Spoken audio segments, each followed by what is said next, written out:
Hello and welcome to the triumphant return of BROKAKAKA. I'm Jim. I'm Sam. I'm Riverdude. Hello. Yay! Welcome. Hey, it's good to be here. Yeah, thank you so much for joining us. We haven't really been doing these BROKAKAKAs in a while, and it's a really just fun chance for us to reach out to people and chat and discuss fun YouTube stuff. We always love discussing fun YouTube stuff. So Woohoo! Yeah. The lovely YouTube. So for everyone in our audience, our tiny audience who may not have be familiar with Riverdude Covers, can you give us a little rundown about some of the stuff you do and what some of your favorite recent videos have been? Okay, so I'm Riverdude Covers. If you have seen anything from me, you've more than likely seen the We Didn't Start the Bizarre song parody for JoJo and maybe some other song parodies I do. So basically what my channel used to be and what it usually is I do parody songs of JoJo's Bizarre Adventure, usually because that's what I enjoy doing. I've done everything from covers to... I used to do comic dubs, so sometimes those comic dubs show up sometimes. But yeah, I'm a voice actor as well. I do a lot of voice acting things on the channel as well, but mostly song covers, parody songs of JoJo's Bizarre Adventure. Yeah, awesome. I was gonna say you do have such a buttery voice. It seems like it's such a nice Buttery voice. Oh my gosh, that is the best compliment I've ever gotten about my voice. Because I'm not even trying to do a voice right now. Well, yeah, it's just your natural cadence. You just got a nice. Wow. And it's funny, and it's funny listening to because I was listening to some of the comic dubs that I hadn't seen in the past. Because with your channel, I've generally seen you pop up here and there, and. I've always, I'm surprised when we were chatting a bit before we recorded and you said that I guess when we had started doing our show, when our show started to get bigger a few years, 3 years ago, you were only around 50K. I was surprised because I always thought you were just huge. I always thought you just had tons and tons of subs. No, it all kind of started because when I started doing my YouTube channel, it was back when I was still in university. Mm-hmm. And it was kind of just a fun joke thing to do at the time because it was just hey, I got free time, I'm at university, let's just do this. And that's also when I really was focused on wow, I really like JoJo's Bizarre Adventure, I think I'm going to do some JoJo's Bizarre Adventure stuff. And it all kind of started whenever I did a torture dance video. Yeah, I remember that. Oh my god. Yeah, okay. so the torture dance video, that one's funny because it came out literally the day the episode came out. I watched it and I was just I have got to do that dance right now. And I literally I watched the episode that morning, went to university, did all my classes, and then left university to go to my place, my house, basically, to record it, and just studied it and did it and uploaded that within the day the episode came out. And I was just all right, sweet, I did it. And then it got super popular because, of course, it came out the same day, so it's the meme dance. Yeah. And then that basically jump-started my entire career on YouTube. That's back so when insane. JoJo Friday. Oh, yeah, JoJo Friday. I remember Good that coming JoJo out, Fridays. and I literally didn't realize that right now I'm learning this information that you did. That was your video. Oh my gosh. Yeah. And that just jump-started my entire career on YouTube. I basically started doing more comic dubs that people really liked, and then started doing more covers, and yeah, it got insane. Yeah, I always love the comic dubs. I always think those are really fun. I always the bottom of my heart, one of my favorite videos ever is the Hi, I'm Daisy Persona 4 comic dub video, if you've ever seen. That's a good one. That's a good one. It's just so incredible. And I love shit like that. It's also really cool too because it's a way that I feel a lot of artists don't anticipate a collaboration. A lot of artists just intend to, when they make a comic, that it's just going to be a comic, and it's kind of cool kick back to their original. Yeah, I mean, we've been seeing more of those collaboration animations as well with the Shrek retold stuff, and oh my god, yeah. Even the what's it called, they take the song with the 8 awesome angles, also the YouTube poop kind of collaboration. Oh yeah. No, those are great. Oh yeah. There the time I think we just like watched a bunch of those. Like me and Jim and our other friend, we would just like watch like a bunch of those variations of them. Yeah, like the comic dubs are funny because that's where I started my career. Basically, I just did a lot of comic dubs, and then basically the idea I had when I started the channel was just like, all right, do the comic dubs to get them popular, to get people wanting to watch the channel, and then get them drawn in by my sultry voice as my singing videos. I trap them in. I get them and trap them in. It's like that was the whole idea for it. And I loved doing comic dubs, but the problem I had with comic dubs is just because, well, one, there was always a lot of them, but there also wasn't a lot of them as well. So there was like, I was pulling a lot of comic dubs from the comics from the same people. So like Hajaneros did a lot of short little comics that I did all the time.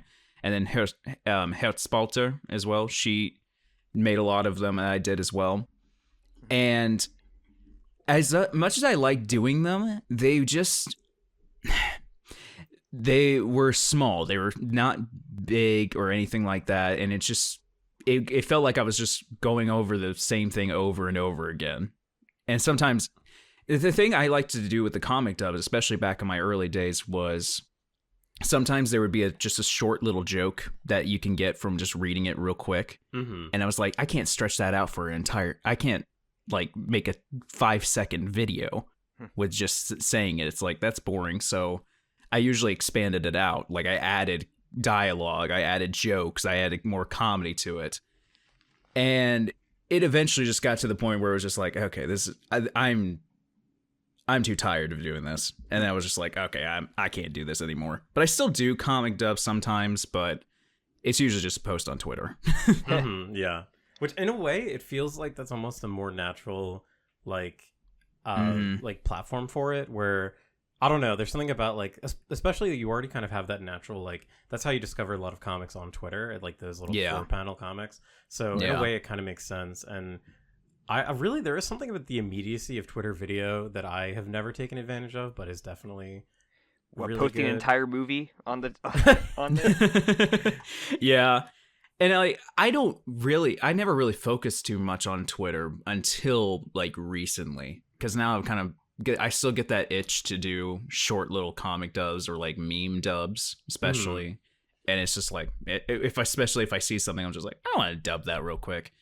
And it's like, I'm never going to post that to YouTube because nobody cares usually as much. But when on Twitter, if you just hit a quote retweet for something, it's like, hey, someone voiced this and they did the voice impression perfectly, I'm giving them a like and a follow kind of thing. It's not it's so like, I've actually been getting a lot of success, surprisingly, for stuff like that on Twitter, which, damn, all right. Hell yeah. Yeah, I think it is really interesting. Like, I've been the whole like TikTok ban thing has gotten me like, so I'm not a huge fan of TikTok personally. It doesn't really, it's no skin off my back like that it's going away. I feel like most people like my age are kind of just more I don't even use Instagram, but like they're more Instagram like users anyway, like millennials like my age.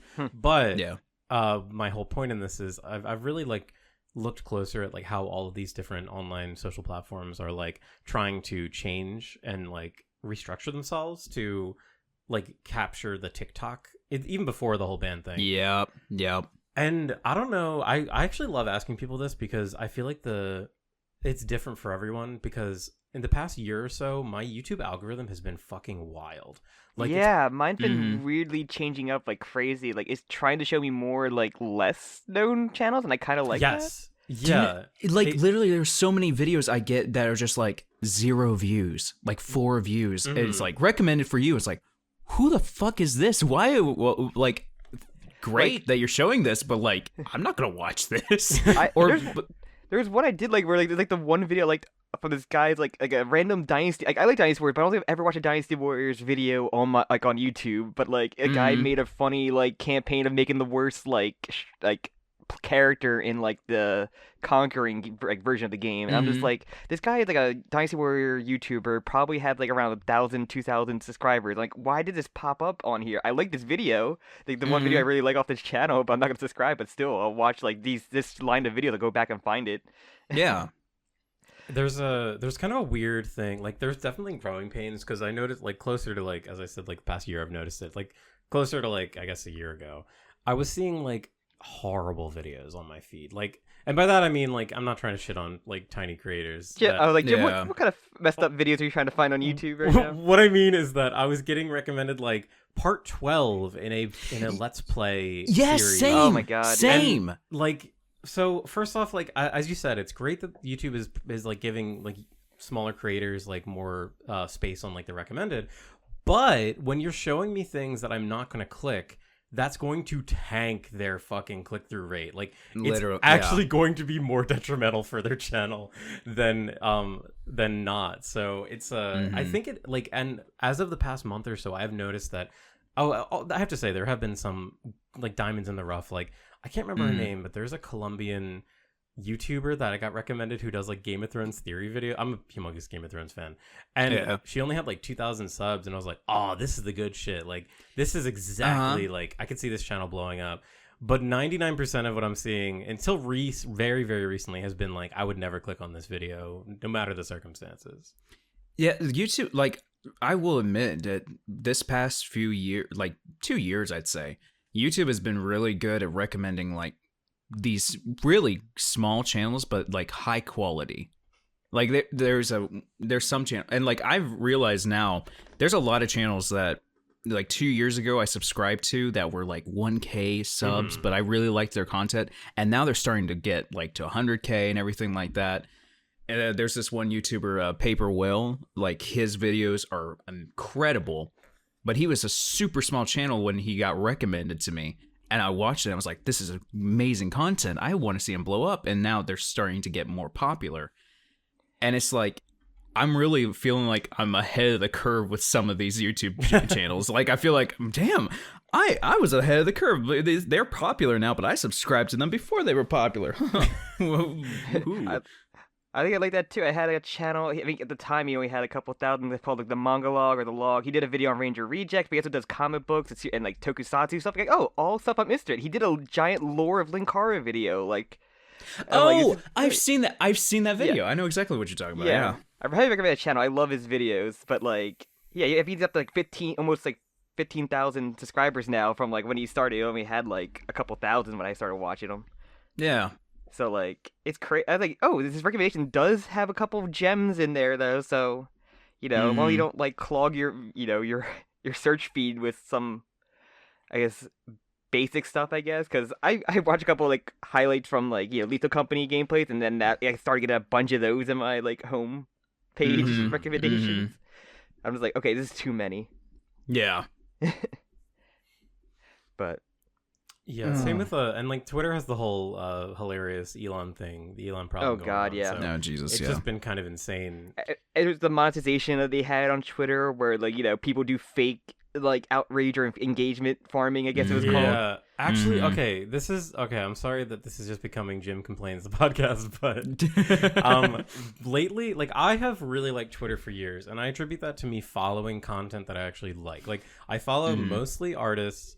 Mostly Korean and Japanese artists in particular. So even if they have bad opinions, I can't read them. I just see their amazing art. But lately I've noticed that like, and this is not a new thing, but I feel like it's been like hyperfied lately, where whenever there's like an animation meme or like a drawing meme, it just fills up my fucking timeline. Like I'm gonna sound like such a fucking Luddite, but that whole meme of like the guy filming himself, or I think it's a woman filming herself while at the concert in the front row, and it's like you see like the performer sitting down, and then in the top corner, I literally just opened Twitter and that was the first thing I saw. Yep, same here. When I say that I've seen over 100 of these in the past few days, it's not even an exaggeration. And that being said, like there was like a different one every other day, I feel, for that kind of like draw this like because characters doing a trend. Like I saw like 3 different versions of that like the past week. It's definitely engagement. Like these are getting engagement, and like I can't fault artists who want to get engagement for doing like the trends, but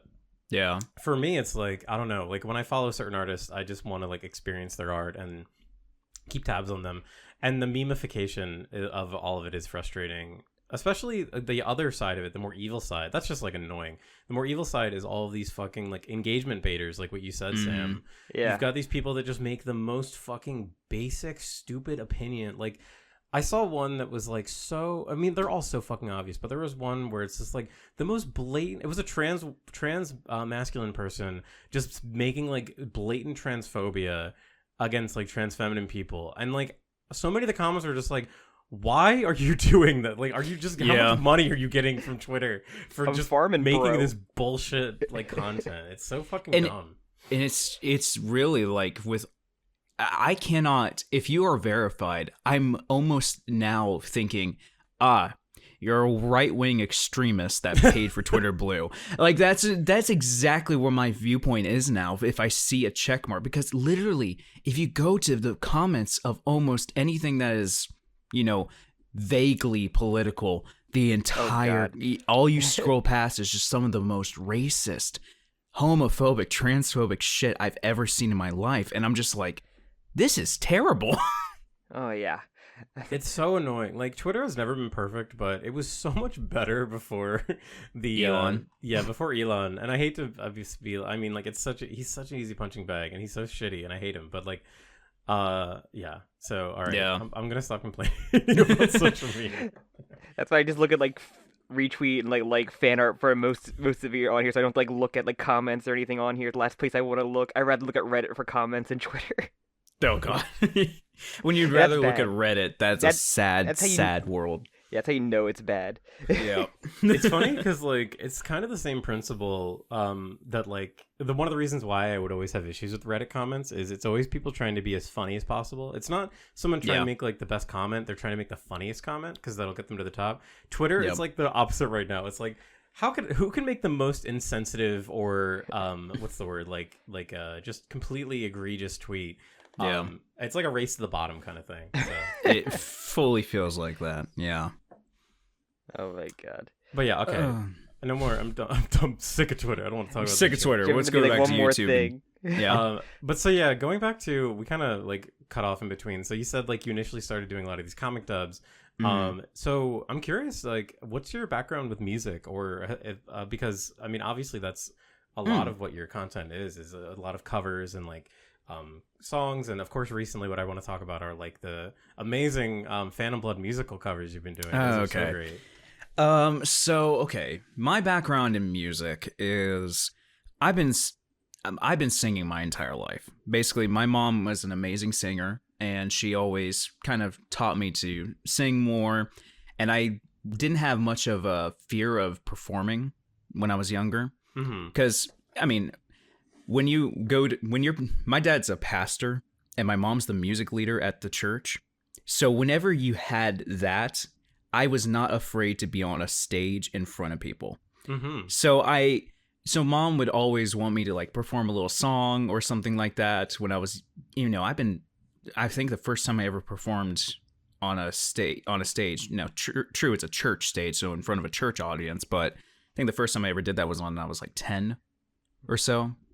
That's still big. I mean, that's like, it's not like in school. We're in school like I did like band when I was in school. I think Sam was in chorus when we were like I was in school. But I had a crowd of people to hide myself right behind. I tried even, I like singing, but like I wasn't that good. I wasn't good at all. I was just doing it to go have a free trip to Dorney Park. But yeah, it's funny you mentioned that because I was like that, when I went to high school, because I was in a private school until I went to high school. When I went to high school, I did, performance. I joined the choir, and I also was a part of all the plays and everything like that. So I was a performing person, and throughout all of high school, I realized that's what I love doing. I love doing it, and when I went to university, I went to university as a music education major. So to teach music. That's cool, So the whole thing with starting the YouTube channel back in university was kind of like practice, mainly just to, I was like, hey, these are great songs. I love listening to these songs. Let's just practice and get my vocal range up, because that was something my choral conductor really thought would be good for me. And I agree. It helped a lot. and I focused a lot on that. And then the problem that happened was my 3rd year in music education.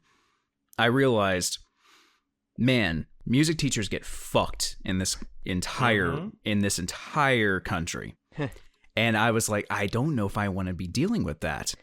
And I was really having doubts on if I wanted to keep doing this, and YouTube was starting to do better, and I was like, hey, I'm making good money on this. Maybe I should just continue doing YouTube. And then COVID happened. and then my entire degree got cut at my university. Oh my god. Like my entire degree got cut at my university. I was already thinking about dropping out, and it was like a perfect storm of bullshit that happened that made me just be like, man, fuck this. I'm not going to continue in this career. I'm going to go to YouTube, and I'm going to do YouTube. And then within a year, I got demonetized. Oh no. Fucking YouTube. Like YouTube. Oh yeah. Oh my god. I just remembered now. Yes, I remember hearing about this shit. Yeah. Sorry. No, you're good. You're good. Yeah. My entire YouTube is completely demonetized with no chance of ever coming back. I think that's a big thing for a lot of music YouTubers or covers. But here's the thing. Here's the absolute bullshit with all of this. It wasn't for the music. It was not for the music at all. Back, I think 6 years ago, it was a privatized video because I made I had edgy humor back early on. I made when in Star Wars Crusaders, when Joseph Joestar is in the plane and he almost crashes, but then he gets back up. Yeah. So the plane's flying normally. Where do you think that plane was going to end? I have a couple guesses. Yep. I made a 9/11 joke, Like which was the norm. Kid makes. That's fucking insane, though. That is like such a, like, as you said, like normal. Like, it's not like for edgy jokes. And it's not like it showed anything. It was just the plane crashing in. That was literally it. Mm-hmm. I mean, which you can look up on YouTube. First thing you see, but there was like 2-3 years ago, YouTube was really cracking down on. You know how if you watch anything with like the Holocaust or 9/11 or things like that, the Wikipedia article shows up right at the end of the video. That's when they started pushing that really hard, and I think they were just like, anyone who makes jokes about this, fuck them. But the thing was, my video was private because because when my YouTube channel started popping off a little bit, I was like, okay, this is not really my kind of content anymore. I'm just going to privatize it.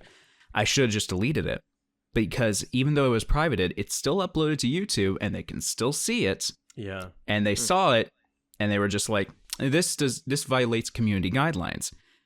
And when you violate community guidelines, what's supposed to happen is that you get a 30-day monetization suspension, which is normal. It's a warning saying that, hey, you can't be doing this. This is a warning.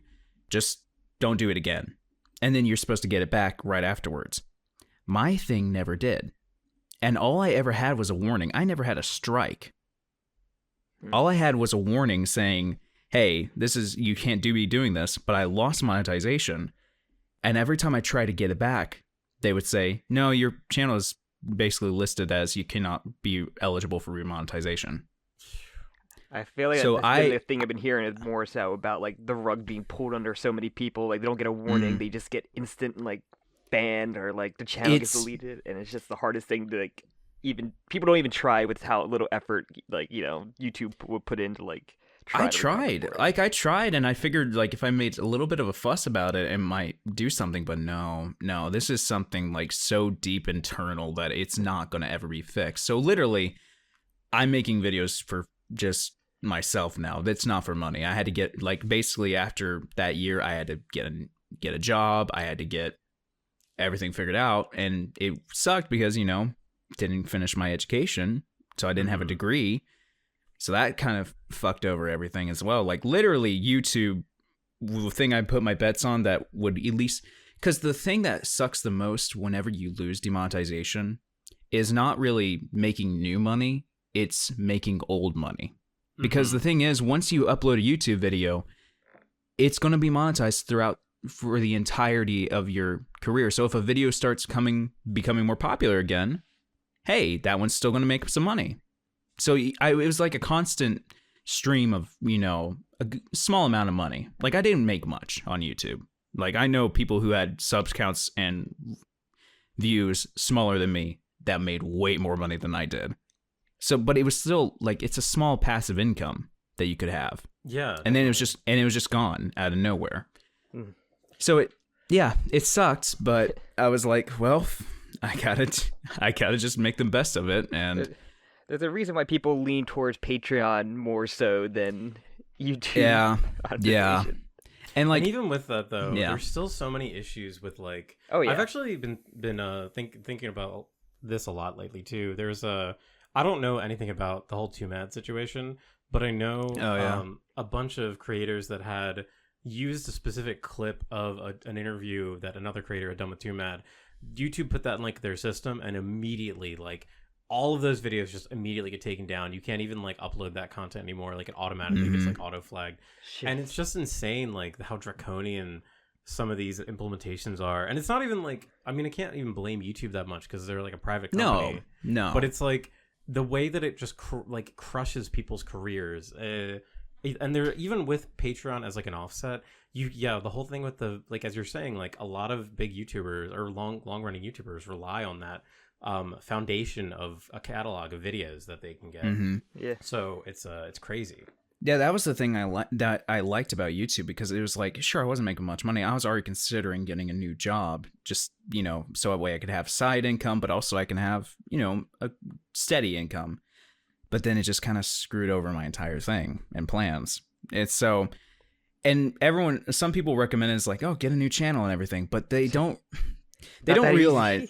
Yeah, it's like, sure, you can make a new channel and you can start uploading stuff there, and the thing is, like, if I made a new channel, which I more than likely will eventually, but just I tell people, hey, subscribe to that, it'll more, at least for me, if I told people, hey, subscribe to this new channel for new content, I'm going to get to that 1,000 subscriber mark pretty fast.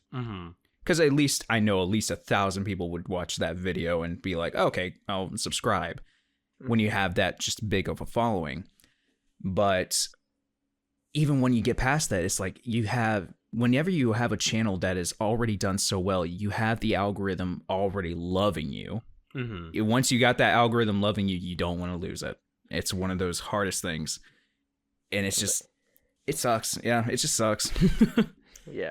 Yeah, like we totally killed our algorithm with this channel, just because something that Sam and I'd like to do is we'll just, whenever there's like JoJo was on break or whatever, we would go through and watch some older anime or something and do like a sort of weekly series on that.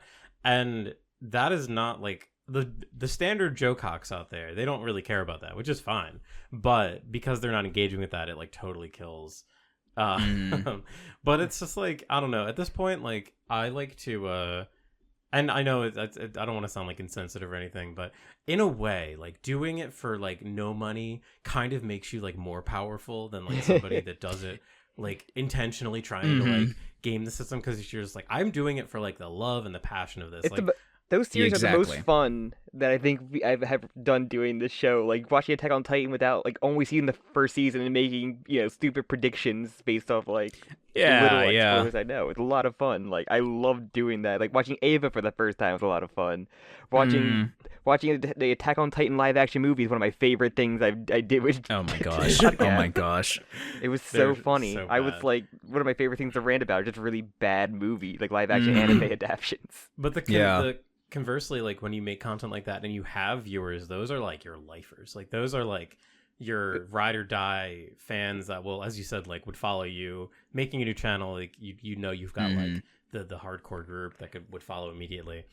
It's just such a strange platform. It's really like fascinating to me that YouTube's been around for almost 20 years at this point. Oh my god, Jesus Christ! 2005 I think is when it started, and it's so wild how different it is compared to like any other platform of media that had existed in like the 20th century. Yeah. But I think that going off of where you say like now not doing it for money, you do more passionate things. That's very much what helped me like continue, because after I lost demonetization, all morale to make videos. I mean, it's a joke with people who follow me. It's like, oh, he uploads maybe once every few months, and it's like a 1-minute video kind of thing. Yeah. And it was just because I used to upload twice a week, I think. Jeez. Like I used to have I was a content farm almost at that point. and it just, you lose that entire morale, and then it's like, all right, now I just do whatever I want now. And that leads to, more fun videos. Like some of my favorite covers I've done, I did after I lost monetization. And it just feels better because it's like, I don't care if people watch this now. Like I used to be so hell-bent on watching those view counts. Mm-hmm. Like if I uploaded a video that I really worked on and it did not get successful, I was like, it would tank my entire motivation that entire week. Like I was just like, it defeat me. But now I upload a video, I'm just like, I hope this gets at least 1,000 views. It's like if somebody watches it, that'd be cool. But now I just so now whenever a video does pretty well, it's like, sweet. Okay. It's like a windfall almost. Yeah. Like, and I know this is like old hat, but people and the like listeners might not know if they don't use YouTube as a creator, but YouTube is like evil in the ways that it shows you how your current video is stacking up to your last video. God. I've heard people always just like say, I hate this creator studio or whatever, and like I wish it didn't exist because I'm just addicted to staring at this thing for like. Sam intentionally does not look at like any of the back end like stuff for Jokakaka. It'll get into my head and it'll bother me if I see like anything, and I don't want to put myself through that. Yeah. Like I go onto my I just went on my studio and it's just like, this is newest video, 10 out of 10. The views are down and impressions click-through rate is completely down. Damn, you sucked with and this they literally video. will roast you. They'll say like, oh, your viewers are clicking on this less than normal. It's like, why are you roasting me? Like, I'm just trying to find YouTube Creator Studio is a big boon if you're trying to become like, if it is very helpful for if you're trying to grow your channel. But when you don't care, it's just basically like it's funny. Demoralizing. Yeah, I remember the time when I was streaming a bunch, and then like Twitch would tell you like, oh yeah, you got your your follower count went up, or your live. This is how many live concurrent people. I was like, okay, these are gonna annoy me when I had like some of the loyal people that were there just aren't there, and just like, oh yeah, you had like one concurrent viewer when you early started. And I'm just like, don't tell me that. Lie to me. Make me feel better. Oh gosh, streaming in particular is so wild to me. Like there've been I know that years and years ago YouTube was not like making Google money just because it was such like a cost drain, like the infrastructure of it. Now I think it is. Like I think they have offset the cost of it with ads. Yeah, Twitch took the place of that. Twitch is hella not like it's a money sink. I can't remember who they were talking about. It might have been Hassan. I was watching a video. They saying that when Hassan streams and gets like, I don't know, like 20,000 live viewers, that is like an immense cost to Twitch. Oh my gosh. The amount of I guess like, I don't even know, like the bandwidth or whatever, the cost of having like one live stream in like 4K go out to like all these people is so incredibly high that it like, the amount of donations and everything doesn't even make up for it. And it's very much like the kind of venture capitalist sort of thing where it's like, we are going to do this thing and lose money until we make money or until we die. And that's what Twitch feels like to me. It's very funny. And most people make money from direct donations. Like people do have subs still, but like a lot of people just have their donations. Like, hey, just give me money directly more so than the subs. Yeah, literally. Yeah. Streamlabs. Okay, this is a couple years old. Maybe this information's outdated, but I remember like when I was streaming and like things like that, I was always told use Streamlabs instead of the YouTube or Twitch donations because it takes like considerably less percentage off. So it's literally easier to just have the Streamlabs link in your description and tell people to donate through that than through the actual platform, which takes like a 30% cut. Yeah, I don't think I ever set that up because, I didn't okay, I'm not gonna have any people. The only time I had people when I got raided by like Grapefruit once or twice. So I'm like, I'm not gonna have anybody, so I don't really need to set up anything. I'm just gonna play. When we had done some streams, or I had done some streams on the actual Jokakaka channel, those were kind of fun because like there would be decent audiences through it because there was just the built-in fan, like the built-in fan base. But like, I stopped doing it just because like I don't know. I hate when my YouTubers stream. Like, I don't like seeing that. When like, and I don't want to be that for people that just want to like listen to this like monthly podcast or whatever. You know, that's the funny thing with being a YouTuber who also watches YouTube, because you know what you like, but then but like this newer, there's people who don't think like you. And you got to kind of have to remember that, because I hate streaming. I despise streaming. I've done it maybe 3 times, and I hated it every single time I did it. And it was just like, I'm always impressed at how some people can do it, because like, the few times like I stream playing like the Souls game, I can be focused into it and you understand. But then I play like Yu-Gi-Oh, you can just hear me just ranting about my mind process of like how to play my hand. I'm like how do people try to be like 10 times more like entertaining? Yeah, it's actually impressive. So people could like, get streamer brain or whatever. Gosh. I'm like by no means like a big stream watcher either. Like I watch a lot of Twitch streams, but like I don't. There are people like Germa for me really like.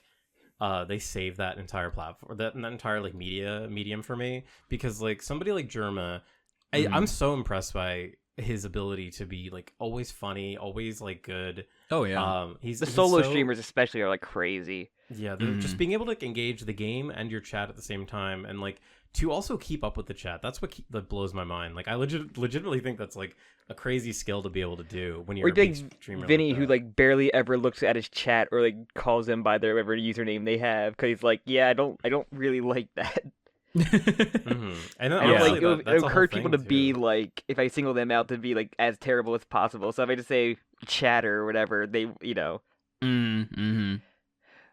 But like I don't know, when we did those like what's it called, AI streams, Jim, where we just like made up like part 9 or whatever, like oh god, those were fun. But we did, like, what was the YouTube version of like super chats or whatever?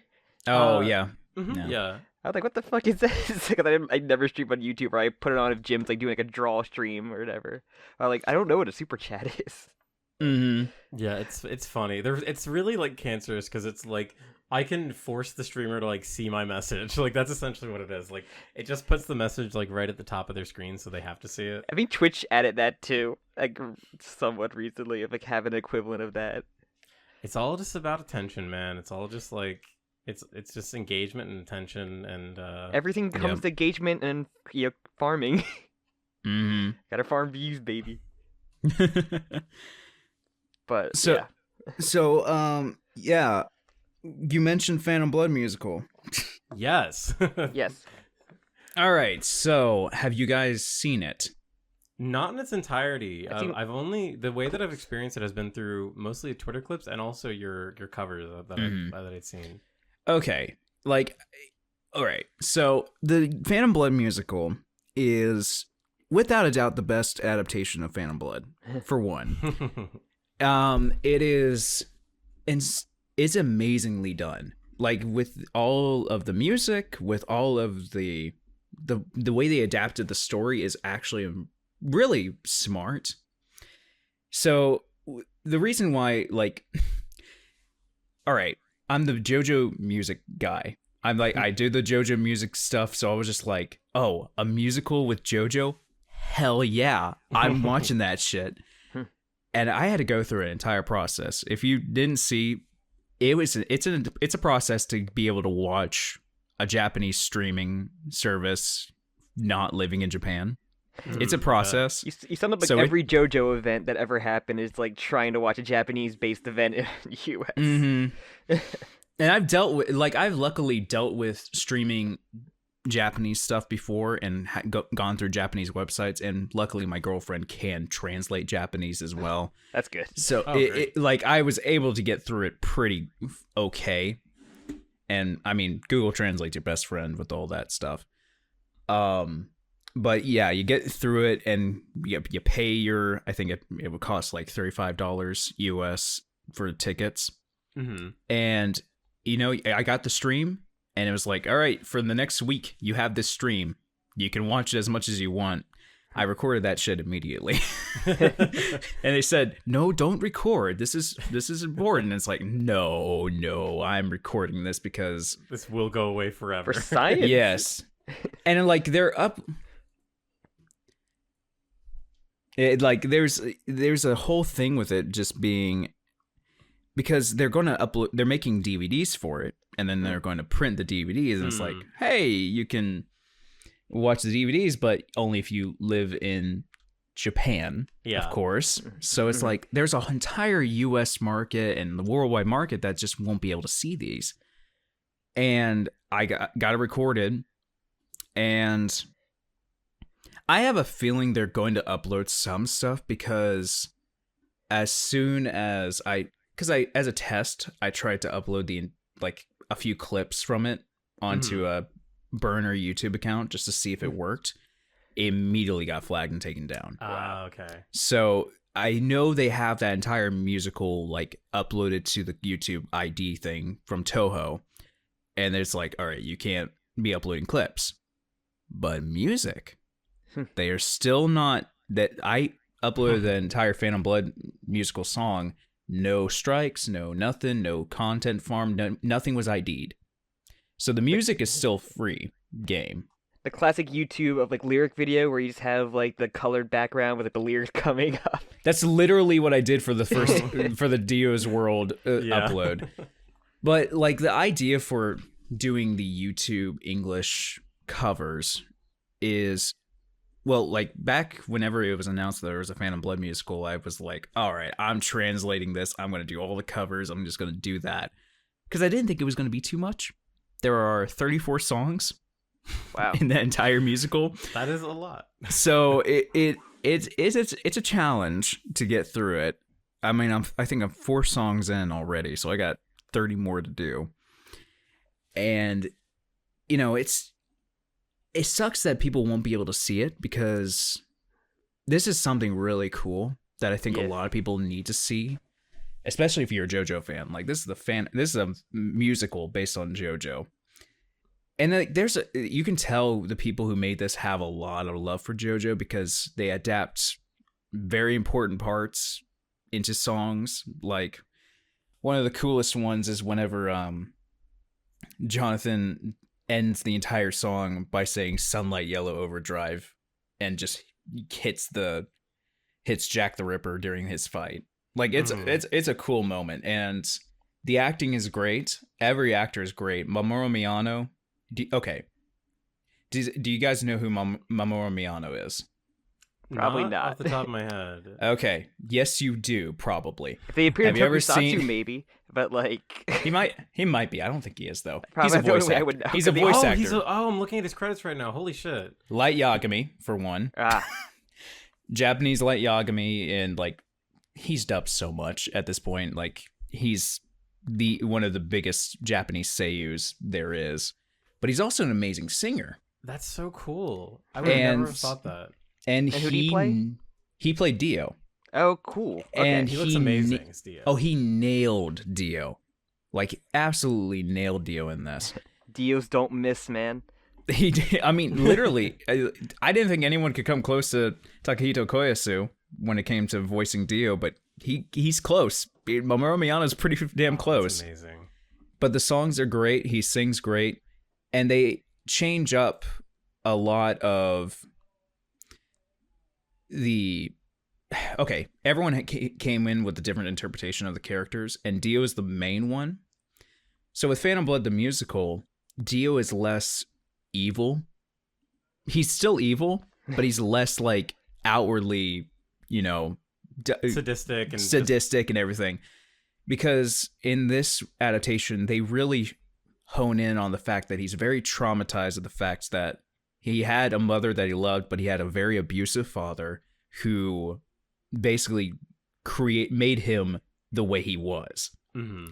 And his entire goal at the beginning, of course, I'm going to become the head of this household now. I'm going to become the favorite son. So he fucks with Jonathan. But like there are small differences that make it to where it's like they really hone in on the fact that they're brothers still. Like, there's a love between those two. Mm-hmm. They really hone in on that, especially at the end whenever, spoiler alert, Jonathan dies. What? What? I'm sorry. I did not know if everyone knew that, but Jonathan dies, of course. But the last song is called Phantom Blood, and it's an entire song where it's like afterlife kind of vibe, and Jonathan and Dio sing together. And as Dio's trying to go back to the world again, Jonathan grabs his hand and basically just says, "No, you're coming to the afterlife with me." So, and like the entire George Joestar, Zeppeli, and anyone else who have died or looking on them, it's like, come to the afterlife with us. Like, it's a very more tragic story. Like, these brothers who were close, but then they got separated, but they still loved each other, and then in the end, it's tragedy. It's like, oh my god, they really lean in on that, but it's done really well. And Mamoru Riano does an amazing performance in it to make it seem like Dio's still very struggling, even though he is doing all of this evil stuff. He's struggling to do it because one of the main changes with this is anytime Dio does something that his father would have done, his father comes back, like Dario comes back to sing to him like, "Hey, I'm corrupting you." The voice so in it his happened. So yeah, it's a voice in his head, and like Dio's like struggling with that because he doesn't want to be his father because he hates his father. So like whenever he hits Arena, whenever he starts drinking, whenever he starts poisoning George Joestar, and in the end, whenever he's fully consumed as a vampire kind of thing. There's a journey from like, I reject it all, and then by the end it's like, no, I'm the one in power now. I control everything. I'm going to create the world in my own image kind of thing.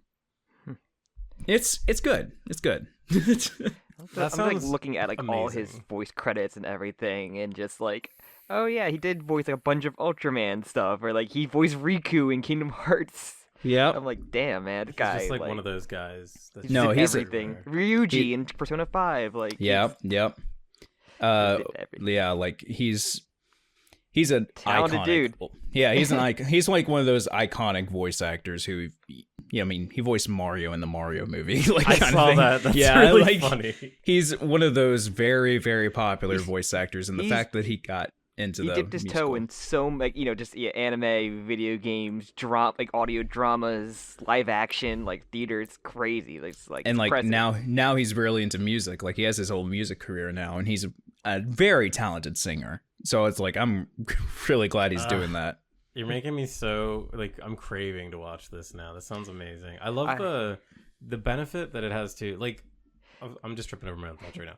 I think that Phantom Blood is so underappreciated amongst the JoJo fan base. Sam and I did like a little podcast, kind of this is a couple of years back, where we reread it and talk about it. Actually, I don't know if we did that. I know I reread it for a podcast though, and I loved it. I thought it was so wonderful. It's so quick and brisk, and like the emotion and drama is just so heightened. And it sounds like they took advantage of like all of the development that later versions of Dio have had, like Diego, and were able to sort of kind of like incorporate that into this character. If just going by what you're saying, and that sounds amazing. I mean, there's a reason why Dio is in like almost every part of JoJo. Like, yeah, he's so compelling, he's so iconic, and that's really part one is him. He almost overshadows Jonathan in so many parts. He does, yeah. This is a tale of two brothers. He did West Side Story theater. Oh yeah, like he's a talented voice actor, singer, like everything. Like he's very talented. But he nailed Dio in this. Like he goes wild. Like stage plays are always super fascinating, or like musicals. Just like I always just love to see the costumes. Cause like Jim, I always send Jim like photos of like the outfits they use for a lot of the stage plays, because they're always so fascinating for how crazy they look. Mm-hmm. And then like you see them in motion, like But no, the JoJo ones are very interesting, and seeing like the Danny. the Danny puppet is so cool. The Danny puppet is the greatest thing, because like the puppet is so well made. Like it is genuinely well made, and the actor who's performing the puppet I mean, he's barking the entire time. There's no like audio recording of barks. He's just going. He's just doing that the entire time. He is underrated. Like the dude fucking nailed Danny in the entire thing. It's so cool. Like that could be so like ugly looking because I've seen like a thing like that where like they make a horrific design for like that kind of puppet, but like it looked really cool.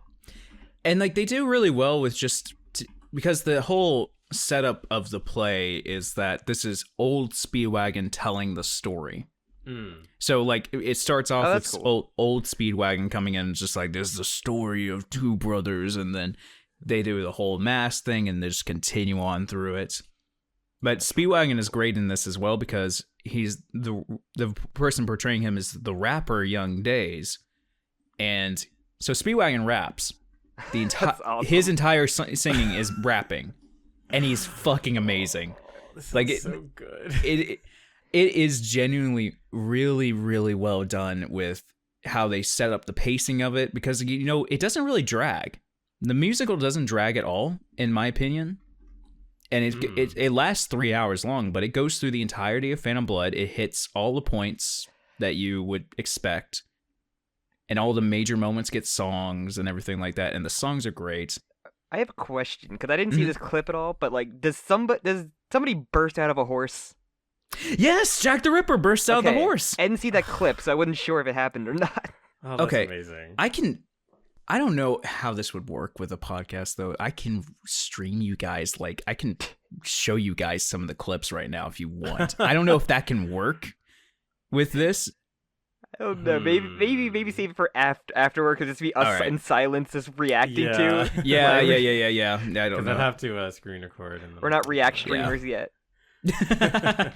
Yeah, I'll show you guys afterwards some of the clips you're talking about because Jack the Ripper is in a horse costume when they're coming into the. No, he's in the horse costume and then the driver dies and then he just like cuts open the head even though it's just part of the thing and just bursts out of it. Just like picturing it in my head what it looks like. Just like really funny to me. And it's so funny with it because not all the characters are in here. So there's no Dyer, there's no Straizo, there's there's no Dyer, there's no Straizo, there's no Tom Petty. Because they're just so minor characters, they're not really needed at the end. Yeah.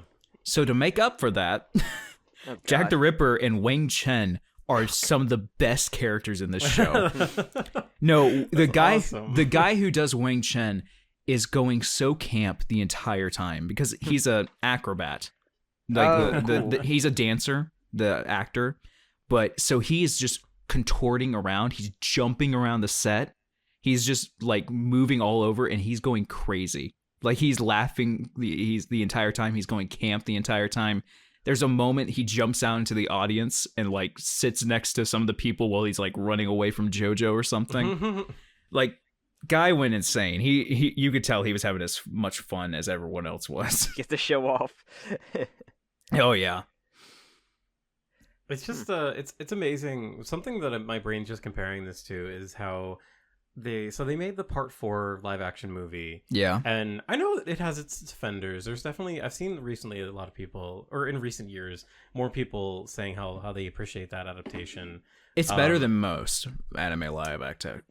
Yes, I think that's definitely fair to say, but also I didn't enjoy it when I watched it. Yeah. It's really weird. And it didn't really capture what I like about JoJo. Whereas conversely, I feel like this is like so perfectly chosen. Like they couldn't have chosen a more perfect part to do like a full adaptation of. Yeah. As a stage play, like I'm just so enthralled. I'd love to see this, and especially like I know it's a little awkward because my experience watching like foreign language productions, I guess. So I like a little backstory into my life.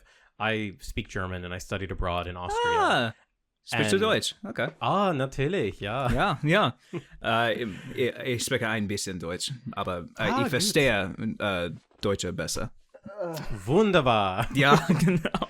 Sie, Senor.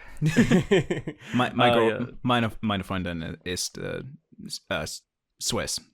Schweiz. Ein Schweizerin. Schweizerin, yeah. Schweizerin? Yeah. So I'm learning German right now to go in there. That is awesome. That's really fun.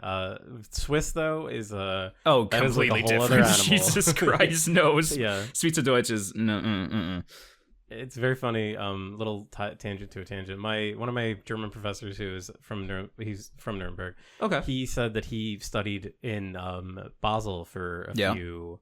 I think a year or two, and he said that like he was able to like understand like the Swiss German fine, like with his friends, and he would try to speak it to them, and every time he would try to speak it, they just laugh at him because Swiss German is like such an incredibly different dialect. You have to be a native. If like, I mean, you can learn it. I know, you can learn it, but you have to be a native almost to fully get all the intricacies of it because there's no rules. There's no rules with Swiss German. You just do it. It's just like, and it's for Sam doesn't speak German, which is fine.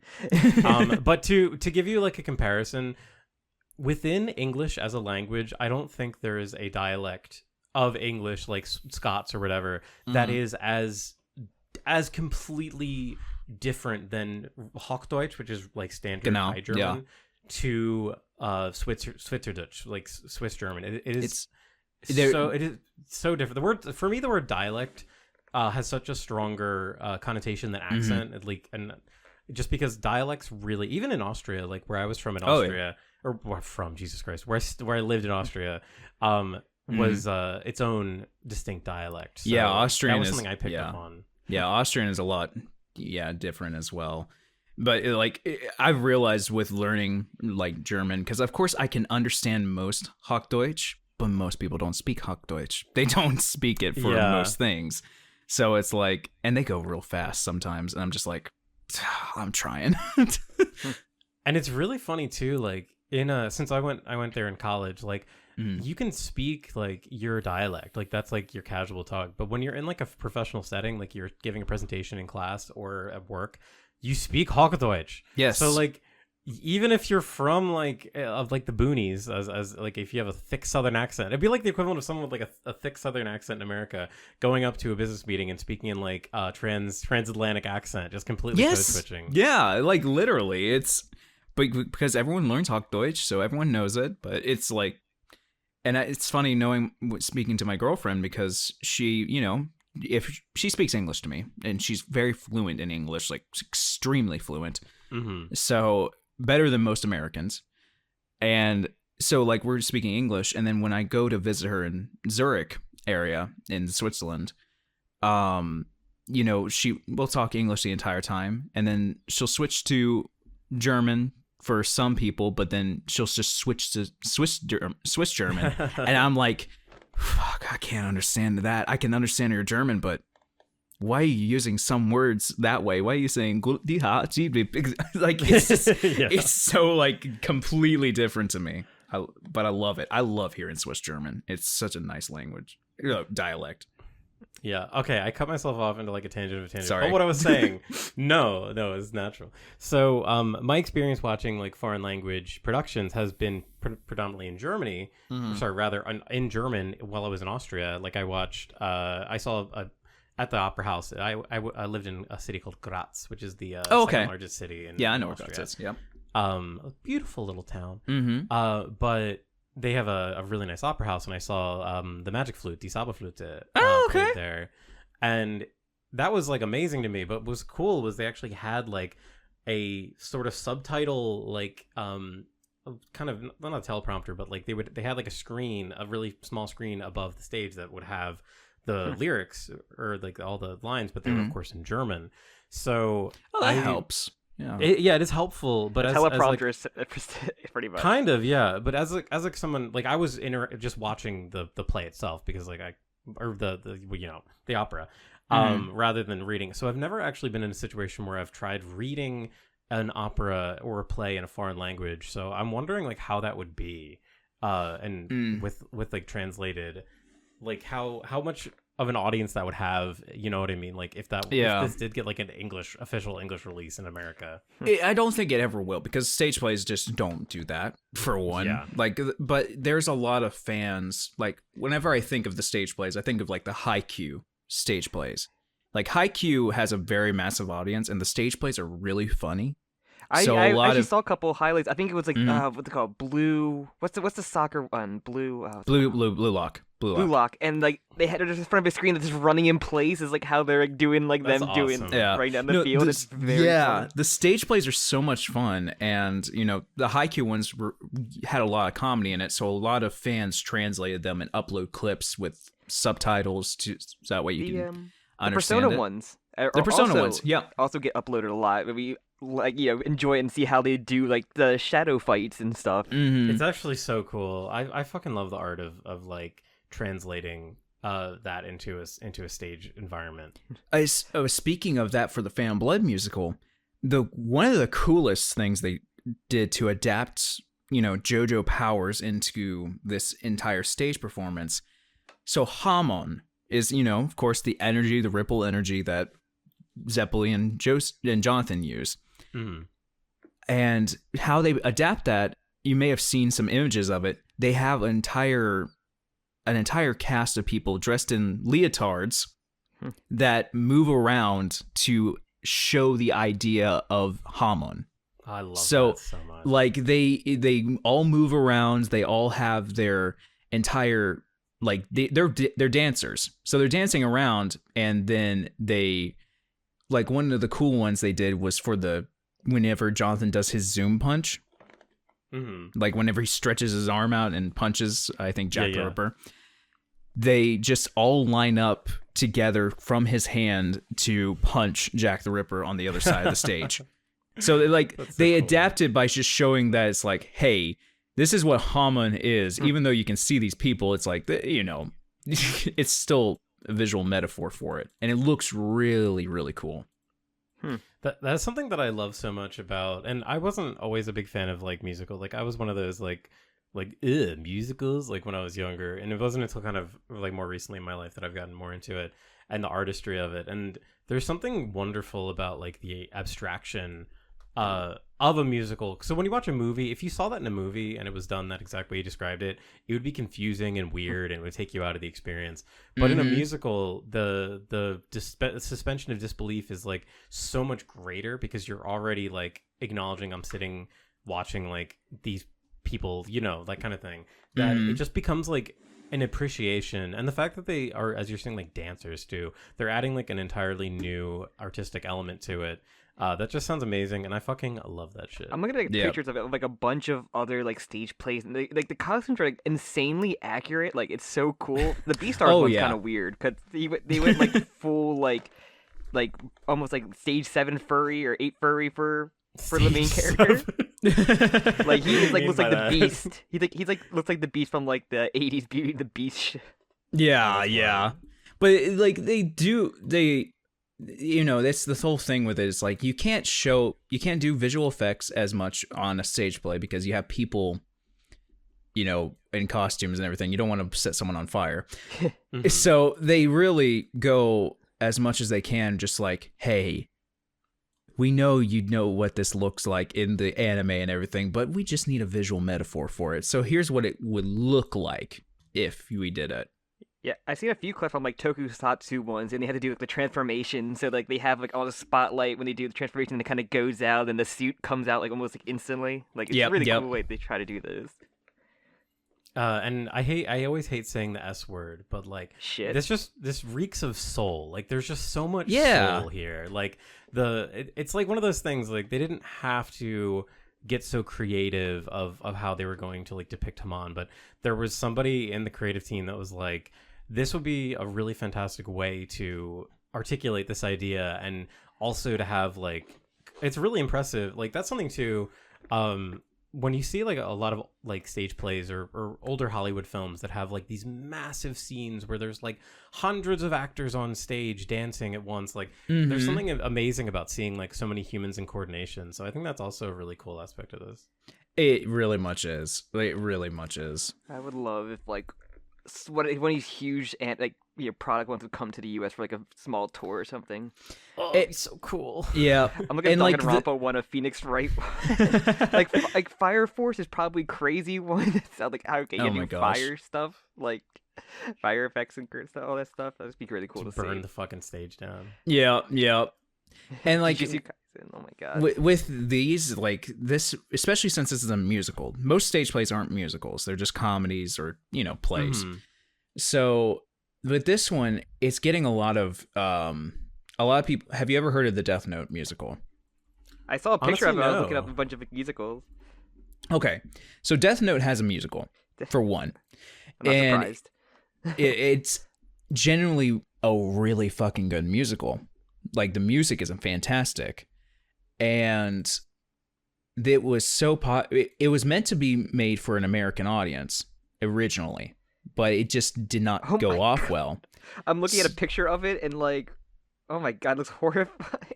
Oh yeah, but the music is fantastic. Like, it's one of the best. It's a really genuinely good musical, and the thing is, they made it for the U.S. market, but it didn't just go well. So they moved it to they moved it to a stage play in Japan, and it did pretty well in Japan. So much so that they eventually, in England, from what I remember, they finally finally did an English performance. And I'm really hoping that they do that for JoJo. It's very unlikely, just because JoJo's just not as popular, but I think that's the reason why I'm doing all these English covers of it, because it's like the idea is like, hey, maybe if they ever did it, this is what it would sound like. This is kind of like, and also it's a way for people to see how it's adapted musically as well. Yeah. Like, the demons look insane. Oh, yeah. Oh, yeah. Yeah. They do the demons. Oh, my God. Sam, I'm gonna get a Haman bodysuit for you and I. We're just gonna run around in those. Yeah, that'll work. Oh my god. Yeah, no, I think that's amazing. That's like why I think I mentioned this on one of our podcasts recently when I saw that you put that out, because I it's one of those things, like, you hear, like, months and months ago, you hear, oh, they're making a JoJo musical, and then it goes away and I never hear about it again. Yep. But having somebody who's like so passionate about it, literally like having the songs translated and then singing them, it's so cool. And like I also messaged you about it, and I just want to like thank you again. Like, I think it's so, it just shows, and I don't love talking about like fandom stuff all the time because I just think it's a little trite, but it really does show like how powerful the JoJo fandom is, and like how much passion exists behind this, that we have people who are just like not only just so into it, but they're seeing that other people would love it as well and wanting to share it. I think we always shout out the people like do like the translations for like every chapter. Yeah. Like, oh my god, yeah. Everybody tries to do little things to try to get it, so everybody can see like, all this content. Mm-hmm. And I feel like it's underrated because okay. Of course, if you guys know the translations, the JoJo's Bizarre Colored Adventure team. Of course, like the ones who if they did not exist, if they had not done what they did, JoJo, I don't think would have been as popular, at least manga-wise. Yeah. Mm-hmm. Because with their work, they took one of the worst translated mangas. I mean, if you got, the Duwang translation, the original Part 5 translation was terrible. They took those and actually made them good translations. They had the coloring, they had all of that. It's like, they made it a lot better to where people could read it and now actually enjoy it. Because I remember back because I first watched JoJo back when Stars Crusaders was about to end. Mm-hmm. So back in 2015 or 2016. Yeah, that's about the time I started. I got caught up to JoJo with the end of Part 3. Like, the Iggy fight was when I caught up to in the anime and started reading it after that. Yeah. So like, the funny thing with me was that all I ever knew about JoJo was Stars Crusaders because of the OVAs, the games. Like, everyone only just talked about Stars Crusaders. So when Stars Crusaders ended, I thought it was done. I didn't know there was more parts afterwards. So it was, I think it was either a Caleb or X-Force video that they talked about Part 4 or something, and I was just like, wait, there's more parts after this? Like, there's more to JoJo? And then I read, luckily Part 4 had been translated better, so I did read a bit of Part 4. And then the anime got announced, and I was like, okay, I'll just wait until the anime comes out. But while the anime was coming out, I was like, okay, I'll read part 5 because there's part 5. Oh, no. And there was no good translation then. Yep. That's when they had the bad translation, and I hated it. Part 5 was my least favorite part. I was like, this makes no sense. This is dumb. I don't like Giorno. What the fuck is this? I literally read through it, and then I just skipped No, I even skipped Stone Ocean. First, I skipped Stone Ocean, went straight to Steel Ball Run, because I was just like... Because it was just like, it didn't feel right. I was like, all right, let's go to the new universe. And then Steel Ball Run, of course, incredible. Then went straight to JoJolion. And I think JoJolion was just getting to the end of its massive, Damo Tamaki fight and everything like that. It was just getting to that part. And so I was like, oh, sweet, JoJolion's awesome. And then once they started with the fruit vendor, Mamazuku came in, and then the head doctors and everything. I thought it was terrible. I almost dropped JoJolion. I like people say, Damo is peak. Damo's really like, where it kind of drops off. We kind of had that same kind of opinion where there's some stuff we love in the second half, but like for the most part, like I didn't enjoy Wonder Review that much. It loses so much momentum, I think. It does lose a lot of momentum, and like I eventually got back on to JoJolion whenever the okay, we've gotten past Urban Gorilla, which is my least favorite character in JoJolion. I hate Urban Gorilla. But then we got to Dr. Wu. I love Dr. Wu. Yeah, Dr. Wu. I was like, okay, this guy's creepy, but it's cool power system. All right, let's see where this is going. And then when Toro was announced, and shown, and like Wonder Review started becoming a thing, it was like, okay, I'm into JoJolion now. Then it went on. And it just never ended. That was 3 years running, and it was like, oh, Jesus Christ, Araki, I get it. I love Wonder Review. I love it, but God. I think when we first Toru was introduced, I'm like, it's too obvious that he is a bad guy. Like, there's no way that he could be the main villain. It's so obvious that he's not. He's probably a bad guy. I'm like, there had to be a misdirect, and there just wasn't. Yeah. But then was so obvious. Yeah, but when part 4 ended, the anime, then the official translation had come out from the Colored Adventure team, and they finally had translated that. They'd also translated the PS2 game. Oh yeah, the part 5 one, the infamous weirdly visual, which is surprisingly still one of the best JoJo games. Even it's not meant. One of them. Really go off of. I mean, people also there's fan games that the 7th Stand User. Yeah, of course, 7th Stand User. Yeah. I think I streamed some JoJo Mugens as well, which was kind of fun the Mugens to go through. And PS3 had All-Star Battle, which only had Gappy up to the first the first real fight. It was very bare bones. That's how I got introduced to JoJo was through that game, and I'm like, my friend told me, all their names have to be changed because of translation, and I'm like, when I saw Anasui, his name was Anasui, Narc Anasui, and then his stand he must be translated for Holy Diver. So when I got the part 6, I'm like, this isn't Holy Diver. Holy Diver is so cool. Yep. But yeah, they finally translated, and then I finally read through part 5, and I was like, I like it a little bit better now. Yeah, but still my favorite. And then the anime came out, and I was like, okay, this is actually my favorite part. I don't know what I was fucking talking about. Yeah, you skipped part 6, where I worked in a photo department when I read through JoJo, so I had a lot of free time to read through manga. And when I got to part 6, at the time, all the buzz you got to get through part 6 to get to part 7. Part 7's so good. So I think that affected a lot of my part 6 mentality, where I'm didn't enjoy it as much because I wanted to get to part 7 that bad. Which now, that I've watched the anime, I think I kind of like part 6 a lot more than I did when I read it. That was the thing with me. That was the thing with me. I heard Steel Ball Run was peak because it's the one part of JoJo that everyone talked about.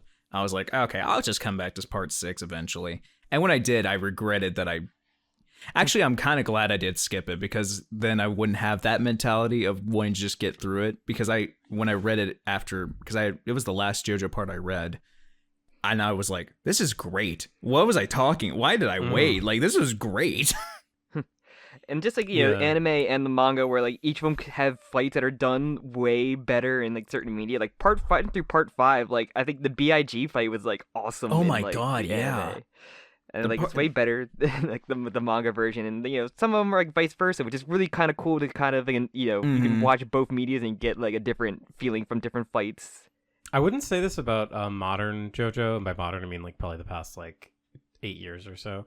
But I think that a lot of JoJo in the black and white for me is a little harder to read than the color version. So I think sometimes the animation has that benefit of just being in color versus just being black and white. But yeah, part 6, it's like that was a whole, I mean, we can talk about how that was a whole like blunder by Netflix, how they destroyed the fan base. But I think that some of the fights in there were done better and more concise or cleanly depicted in the anime, which was definitely a benefit. Planet Waves, my god, was the best fight in part 6. Planet Waves, that was in such the an anime for me. That and Sea Moon fight was really cool. Sea Moon was great. But then you get like Lang Wrangler, and you get like the CGI. Yeah, that was really funny. Yeah. But like Stone Ocean had a really good anime adaptation, which like I remember when it was coming out, a lot of people were saying it's not as good as Part 5 was, and it's like it still looks good to me. I don't know what they're talking about. The voice cast was great for like everything. God, yeah, everything like both. Even the dub was probably like some of the best dub casting as well. I mean, it's kind of crazy to get dub casting for JoJo. It's like still hard to believe like JoJo gets dubbed, and like when you see like in English, it still kind of like jump scares me. I'm like, oh yeah, Matt Mercer with like Jotaro. Yeah. Wait, Jim. Okay, so you speak German, right? Yeah. Okay. Have you watched the German dub of JoJo? I actually have not. Oh my god. Okay, remember Jim? Remember when we did the Crunchyroll Awards and like they had the random awards for like dubbed like voice casting? I think there's one that was on there for like German Dio was like nominated for 1 year. We did it. Okay, Marius though deserves it. I remember German Dio being nominated, and we watched some like you watched like a link about it. Okay, Jim, I'm telling you, it is the best dub of JoJo. The German, like my girlfriend and I are obsessed with the German dub of JoJo because it's gone up to part 4. It is fantastic, genuinely fantastic dubbing with best voice act. I mean, some of the best voice actors in the industry in Germany nailed it. Like it is wonderful. I'm just fully recommending you watch it. I will definitely check that out. I remember when Ava dropped on Netflix recently, I was watching that in German for fun because I thought that'd be fun. Yeah, I need something to like improve. Like I'm a little rusty. I need that extra help. That's what I've been doing. Yeah, but the my history with like watching when I was in Austria, it was very common for movies to like Germans really love to have things dubbed for them. Oh my god, German speakers cop shows. They have a they have a huge dubbing industry, and it's really cool because like if you're the guy that dubs for Vin Diesel, you dub for Vin Diesel in every movie. There's like a really cool continuity with it. So we ended up watching because my one Austrian friend Kluge, he told me that the Vin Diesel's voice is better in German than in English. Like when he watches like Fast and the Furious movies, he's like, it sounds better in German. And then we watched one, and I was like, you know what? His German voice is amazing. That's so funny. I mean, it's like, but yeah, I do love that with Germany with all of the dubs as well. Like, God, you go on as soon as you turn on television, it's just cop show, NCIS, CSI Miami, like Bones, all of the cop shows from the early 2000s dubbed, and they're still going, and they love it. And then when it's not that, it's like Tatort or like one of the Tatort, yeah, good, of course. They gotta translate German Suits shows in Europe, Jim. Oh my god! So I was gonna say, Suits was when I was in Austria. Suits was fucking humongous. Like the way that we had, well, nowadays like there's a lot of like simul dubbing, or simul subbing rather. But when I was back in Austria in like 2014, where it was like if you were following like an anime, like if you're watching Kill la Kill and it wasn't getting like released anywhere, you were waiting for like the fan subgroups to like put that shit up. Germany had that for Suits in German. A new Suits episode would drop, and then in a day, the German dub or the German subs would be out for it. Wow, that was hilarious. Yeah, this sounds like it's weird because like, that's how we watched like new episodes of Tokusatsu. We get like, the day after, and the team people translate a day. But for Suits, it makes it even funnier because that's even longer episodes, like an hour-long episode. They like translate instantly. It's just hilarious to me. I just love the German sense in media. The taste in media is very. It's funny. like they like have to download the turns of Suits to like translate. And I'm picturing because like Tokusatsu has like subtitles that like go with like themed or like animated to like signify it. But I'm imagining Suits as well, just having that. Oh my gosh. Oh my god. That's so amazing. And Suits is getting a sequel, so they're probably going crazy right now. Oh my god, I'm sure there's so many happy little German. It's like German Suits boys. LA, like the new one coming out. That's very funny. Okay, did you have Oceans on? You had Oceans on here, right? Okay. Oh so, yeah, we did. Yeah. Yeah. So I mean, he's Swiss. he's Swiss. Yeah. So he's probably talked about this, but one of the big things that happened in Switzerland when I was going, I think it was like 2 years ago, was whenever the Jujutsu Kaisen Zero movie came out, and it wasn't dubbed; it was subbed. But that was a huge deal in Switzerland because it was like the first anime movie that had been released that wasn't like a Ghibli movie or like it was one of the first big ones. And now same with Demon Slayer, like the Kimetsu no Yaiba movie. Yeah, like of course Mugen Train was huge, but they started releasing more of the now they actually are starting to focus on releasing anime movies in cinemas in Germany and Switzerland and everything really cool. that. Oh, that's really cool. Which is, and from what I remember, Oceans, because I see him all the time every time I go to Switzerland. He and I talk all the time. But he's been, he's kind of been trying to push more for that as well, especially because, there are a lot of weebs in Germany and Switzerland and Austria. True. There are a lot of weebs. Like the German JoJo fan base is massive over there. Yeah, it's very funny. I don't know if I've told Sam this, but there is this guy on YouTube that I follow because, like, as I said, like I try and keep like German language like in my ears just to kind of keep fresh. And there's a guy who's, I think his name is just like Saiyajin or something. That's like what his YouTube name is. And he is obsessed with like Toriyama stuff, like Dragon Ball, and like all the news I hear. I don't care that much about like Dragon Ball, but like I get all the news about it because I just watch all his videos. But it's so hilarious because one thing I love is that I guess the German actor for almost a Dio for Vegeta. He I guess met him at a panel or something, and he got him to record like a little subscribe, and it's so hilarious. It's like every video begins with Vegeta saying, like, "Here is Vegeta, Prince of the Saiyajin." Like, you better subscribe to Saiyajin on YouTube and follow him. Click the like bell. It's just like hysterical. And you know what the funny thing is with that is that the German voice actor for Vegeta is also the voice actor for SpongeBob. That's incredible. Santiago Zietsma is like he's one of the biggest voice actors in Germany just because he's the voice actor of both Vegeta and SpongeBob. He's iconic. That's amazing. So it is really funny with that. Just seeing what shows are popular over there because One Piece is huge in Germany. They love One Piece over there. Jim, the subscriber thing in German made me remember that like when we did the part 6 episodes where like I was hoping the Gwest's VA would do the a cameo, but she wouldn't be cameos at the time. I got really sad to do the Gwest test. Oh my god. Yeah, we loved Gwest in the Gwest test, man. I wanted to get her on cameo, but I think she like turned off her cameo for a good amount of time because she was busy. I was like, damn it.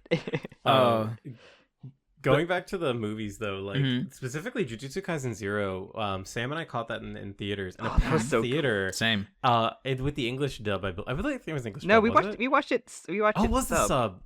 And that was fucking so fun. Like that, and also we watched the Konosuba movie in theaters. Oh, I did too. Yeah. Crowd, and like the vibe of being around people who just love the thing that you love is like wonderful. It is amazing. The first experience I ever had was going to see Dragon Ball Z Broly in cinemas. That was an experience, man. Like that. I mean, not only getting to see Gogeta Blue, like Gogeta being canon. That was like a huge thing in theaters as well. Oh yeah, superheroes as well. Yeah. Yeah, we saw that one. That was amazing. That was so fun. Yeah, I make it anytime an anime movie comes out in cinemas, like I'm going. Like it's the first anime movie that I saw in theaters was the Naruto like Village in the Snow movie, which was not good. But it's the only movie where they actually got a move for Sakura to put into a game, which is like the only significance for it was like her first actual move. Oh my god. It's very funny. That's the first one I remember seeing it for like $5. There wasn't that many people in there to see that crappy movie, but. But yeah, it's like the fact that Mugen Train basically saved cinemas for a bit, especially in Japan. What's funny, because during that time I was working in retail, and I remember people coming into this store wearing like the earrings and like decked out. I'm like, oh, I guess that's in theaters this time. It's this weird thing. It's like the new headband, the new Naruto headband. I had a Naruto headband. I wish I still had it.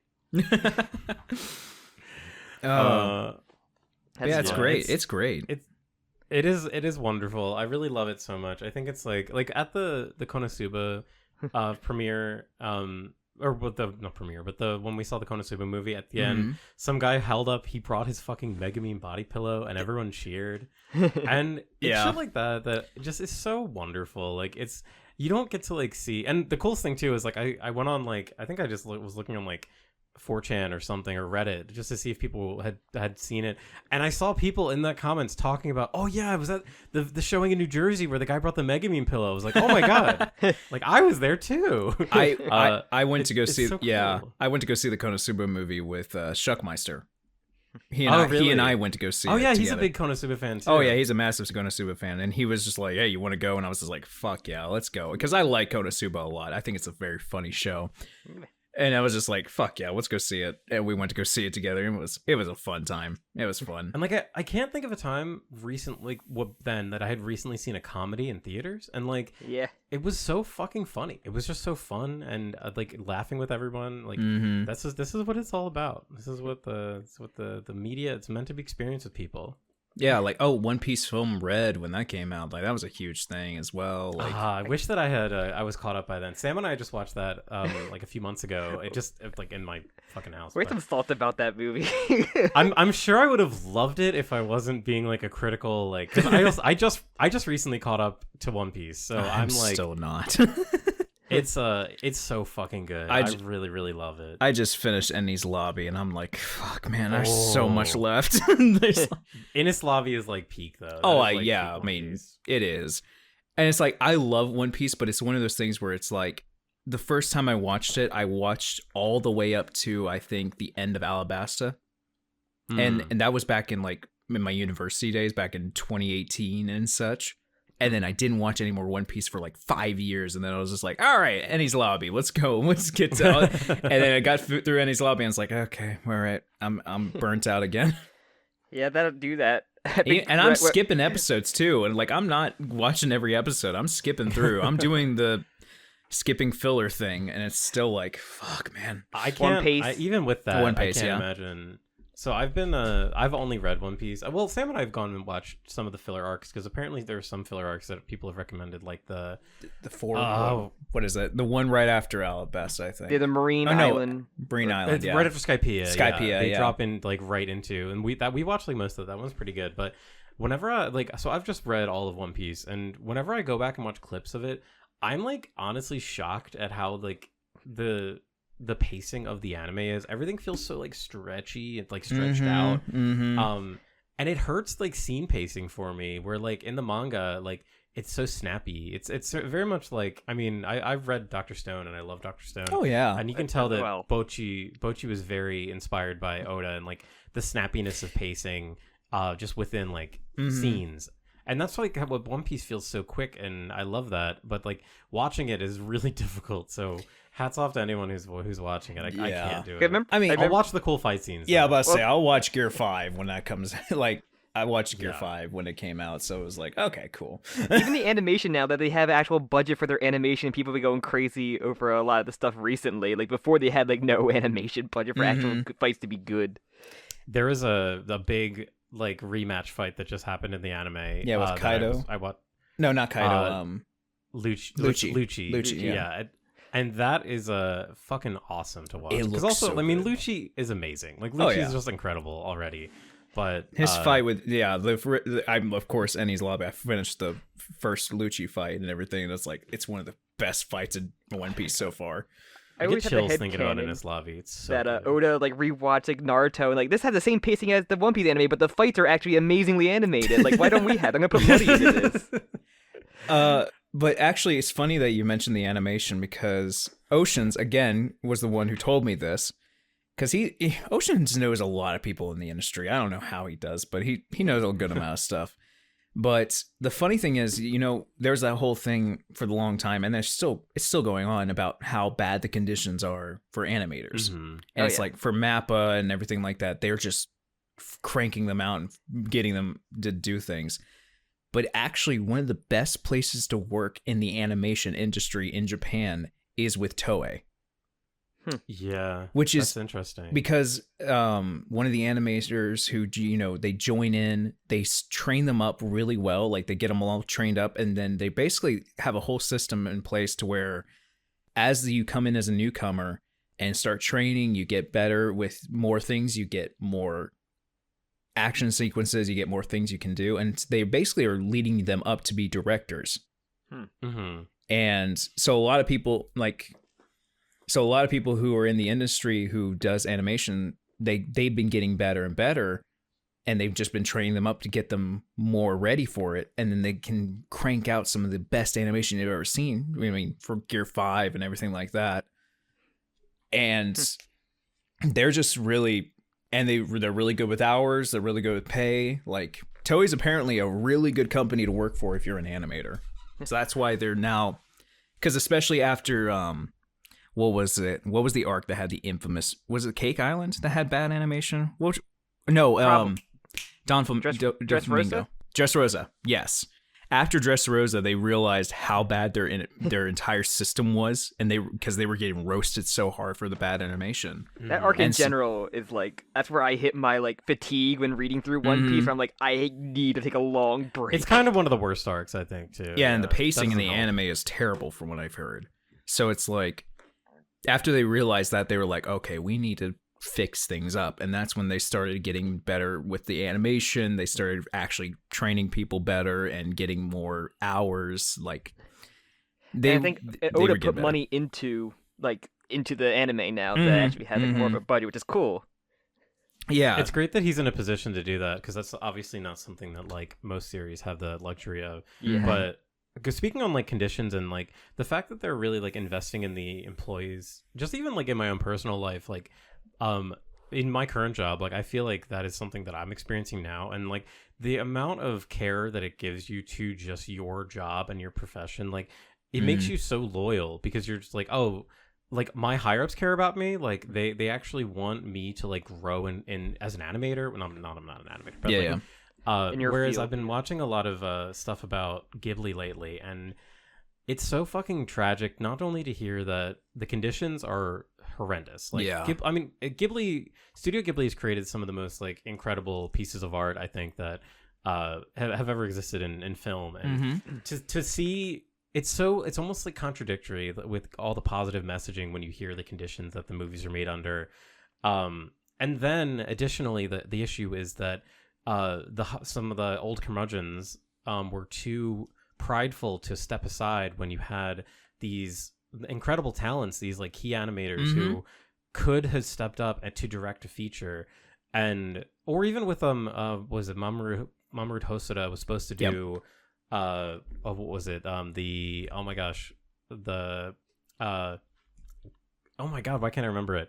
The one that's based off not Earthsea books, the one that's based off the book, like the Walking Castle, the Howl's Moving Castle. Howl's Moving Castle. Oh, okay.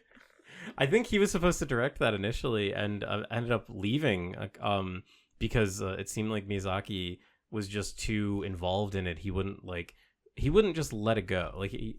And that has created a situation now where there is no real strong leadership in that studio, because they didn't foster the talents of the people who were like you lose, like they call it like brain drain, I think. You lose the a lot of talent. I know, actually, funny tie back to JoJo, David Productions in the past couple of years has gained a ton of I think it was former Studio Shaft employees, because Shaft was having like really hard time, I think, just with the industry, and they let a bunch of people go, or they weren't like engaging enough with their key animators. And like Shaft, I mean, has created some of the most like artistic anime, like the most artistically striking anime. Oh yeah. So it's like, it's a shame to see that, but also like good that they're like finding a new place to go. And it's crazy to see how much David Production has stepped up, and they're not just the JoJo studio. Like they did the Fire Force, the Yatsura thing, and they did Fire Force. Yeah, Fire Force too. Yeah, I forgot. And Fire that. Force looked amazing. Like God. Yeah. And it's the thing with Mappa, because I think Mappa's like, it's the go-to one to talk about this, because they're adapting literally everything.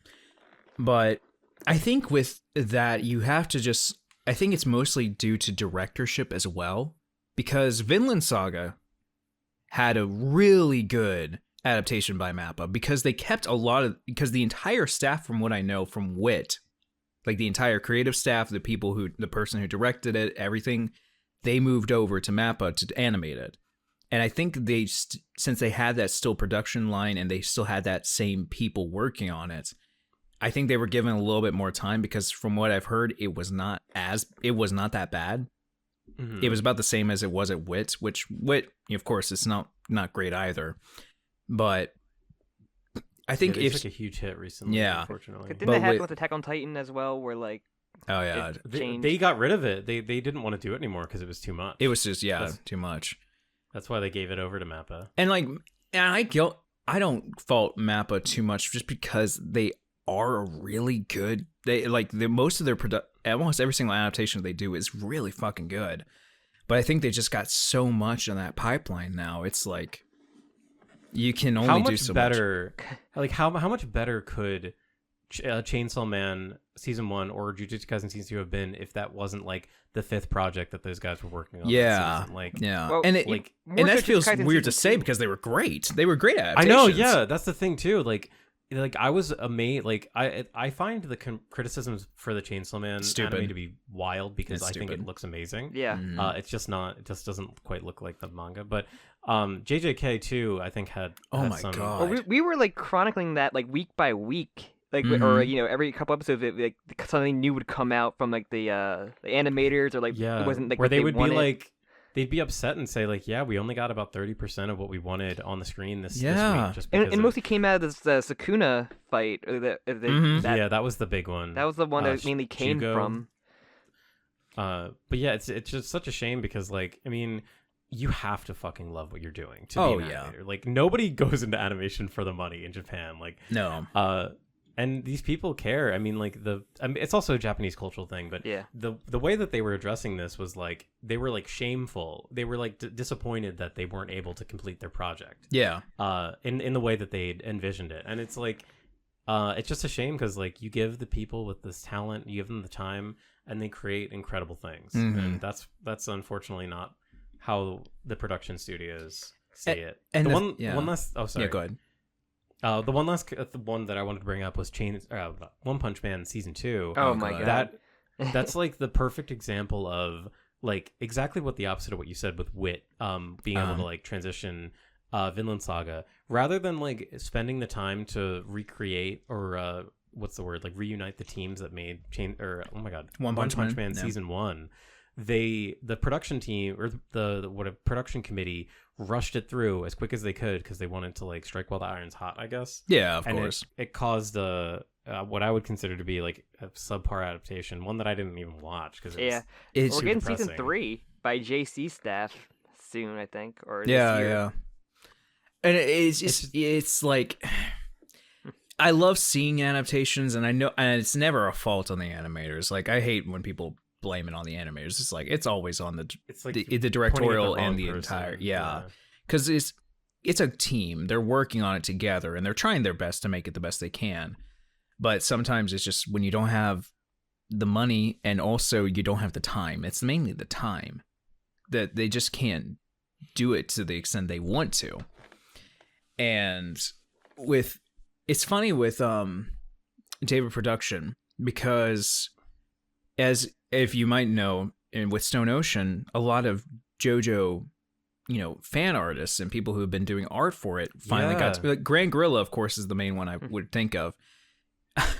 It's funny with him, because I remember he messaged me whenever part 6 was like the next part was about to come out, and he was just like, dude, guess what? I animated an episode of JoJo, and I was like, "You gotta be fucking kidding me! What?" and then the episode he did was 36, I believe, the Sea Moon fight. It was the Sea Moon. It was the Sea Moon fight, and he was, I think, the animation director. Was he the director for that one? I'm not sure if he was the main director. He was a supervisor. Yeah, if I recall correctly, I think there was just a couple sequences that he supervised. I remember seeing him post like the Genkas, and I was like, "This is fucking incredible." And like, I know he did a lot of the touch. His main thing is touch up. He does a lot of touch up on the stuff. So he's usually like touching up the drawings to make him more detailed and look more in the JoJo style. And the thing was with that is like, that is incredible. That is amazing. We're finally getting people into the industry. But I also know probably the biggest reason why that happened is because they had so much problems with getting it that they needed artists badly. Yeah. That's why like there's a lot of now overseas animators working on anime adaptations, like Jujutsu Kaisen with like JoJo as well. Like they're getting a lot of people from, not just Twitter, but like all over. Yeah. Who are really talented artists, and it's amazing that they're finally getting work in the industry. Like they're getting that work. It's like unheard of. Like that's something that I could never have predicted would ever happen. Yeah, and it's like it's one of those things where it's like it's a great opportunity, but I know the reason why that is because they overworked their staff so much that they needed more people. Mm-hmm. It's a great thing that's happening, but I know the reason why they get it is because it's probably they just needed people. And they're getting great people for it, and I'm glad they are, but it's still like, they probably never would have done that if the animation industry had not overworked themselves to the fucking bone. Damn. Yeah. Yeah. It's one of those things, like, the past couple of years, I've definitely been watching less anime than I used to. Like, 10 years ago, I was watching all that garbage. I was keeping up seasonally. I was one of those freaks. But now I'll just look for the creators that I like or the studios that I like and see what they're putting out. There's actually been a lot of really great ones recently. Like Freerun, I haven't finished, but I really enjoy what I've seen with that. Dungeon Meshi, I mean Trigger. Dungeon Meshi is amazing. Oh my god. I haven't actually. I need to look in. Who's leading that? Is Yo-Yo Shinari leading that? I think so. Let me double check. Because it feels like he would be. I feel like people sleep on Yo-Yo Shinari. He's pretty incredible. Yeah. But okay, I can't. It's funny that you mentioned Freerun because the thing with Freerun is that okay, the names of the people. Yeah. Yeah. My girlfriend and I went through it and it was just like, what the fuck are these names? These are so dumb. She was a character that just popped up, like, blew up everywhere. Like, it was kind of crazy. Like, how popular it's like the year of elf girls, honestly. It really is, yeah. What's the plus size elf that's coming show? I can't believe that's coming out. That's kind of blown me away. Yeah. Big year for elf fans. But yeah, I still do keep tabs. I still do like to keep tabs on like how the industry's doing, just because it's such a, I don't know. I think it's really important. It's like one of the few animation like traditions that is still predominantly doing 2D and like sort of, I guess we do consider like more traditional animation, and I think there's a lot of value to that. Hey. That's JoJo's pretty good. JoJo's pretty good. Animation is amazing. Love animators. It is just one of those things. It's, to me, like, it is actually magic. I think it's like it is a form of magic to be able to make these static images move. I was watching like during the pandemic, I think that's when Disney Plus came out, and I got really into watching like all the old Disney like cartoons from like before the 60s essentially. And Pinocchio is like actually like one of the most incredible things that I think has ever been put in cinema. Like the Pinocchio movie, for when it came out, is like, just blows my mind how incredible that movie looks. Oh yeah. But just like, I love recently I was watching a little documentary about I think they did like a little Disney thing back in the day for like when they were making Sleeping Beauty, which ironically I think is also a very slept on movie. It's Sleeping Beauty has like some of the most amazing backgrounds I've seen in a film. Yeah. And I just love seeing like those old animator guys, not old, like old clips of like animators, like literally with the paper, like looking at the corrections and like flipping through, like, you know, the like when they flip back and forth to look at like the last few frames. The process is crazy. God. And like, it's because like we think about it now, it's like we have so many tools to make animation that's so, like, I can make an animation now. Like I remember the DSi, the Flipnote Studio thing. Yes. Like, it's like we could do that like as kids and make little animations. And sure, we sucked at drawing, but we could do it. We learned how to animate some things. And then you look in the past and just the entire process of having to do all that animation to put it onto the cell things. And then you had, I mean, their entire system of videotaping it and like getting all the colors and getting all of that done. It's like, it's insane that they were able to even do that. It's magic. It's also pretty interesting for animation wise. I'm watching X-Men 97, and they have to, and like I guess a lot of people working on the show probably grew up watching it, and you got to capture a feel from like a 90s show while also like doing crazy animations. And I learned that some of the animators, they like played some of the Marvel fighting games, and like, oh, I want to incorporate some of these fighting game moves if I can in there. So if, you know, oh hell yeah, they're not taking me for a ride. Yeah, I think the guy who said like I wanted to try to get one of Cyclops Marvel 2 moves in there. And, oh my gosh, yeah. I had more in there, but I got told no, but you know, I threw in as much as I could. I'm like, that's really cool to throw in, like, oh, I grew up loving fighting games. I'm gonna see if I can get some of these in there, just like for the animation wise, because these are the characters that were put into those games. Mm-hmm. And I'm like, oh, that's so cool. And like, you have to do it while capturing like this 90s, like original 90s show style that probably, you know, didn't really look that amazingly animated.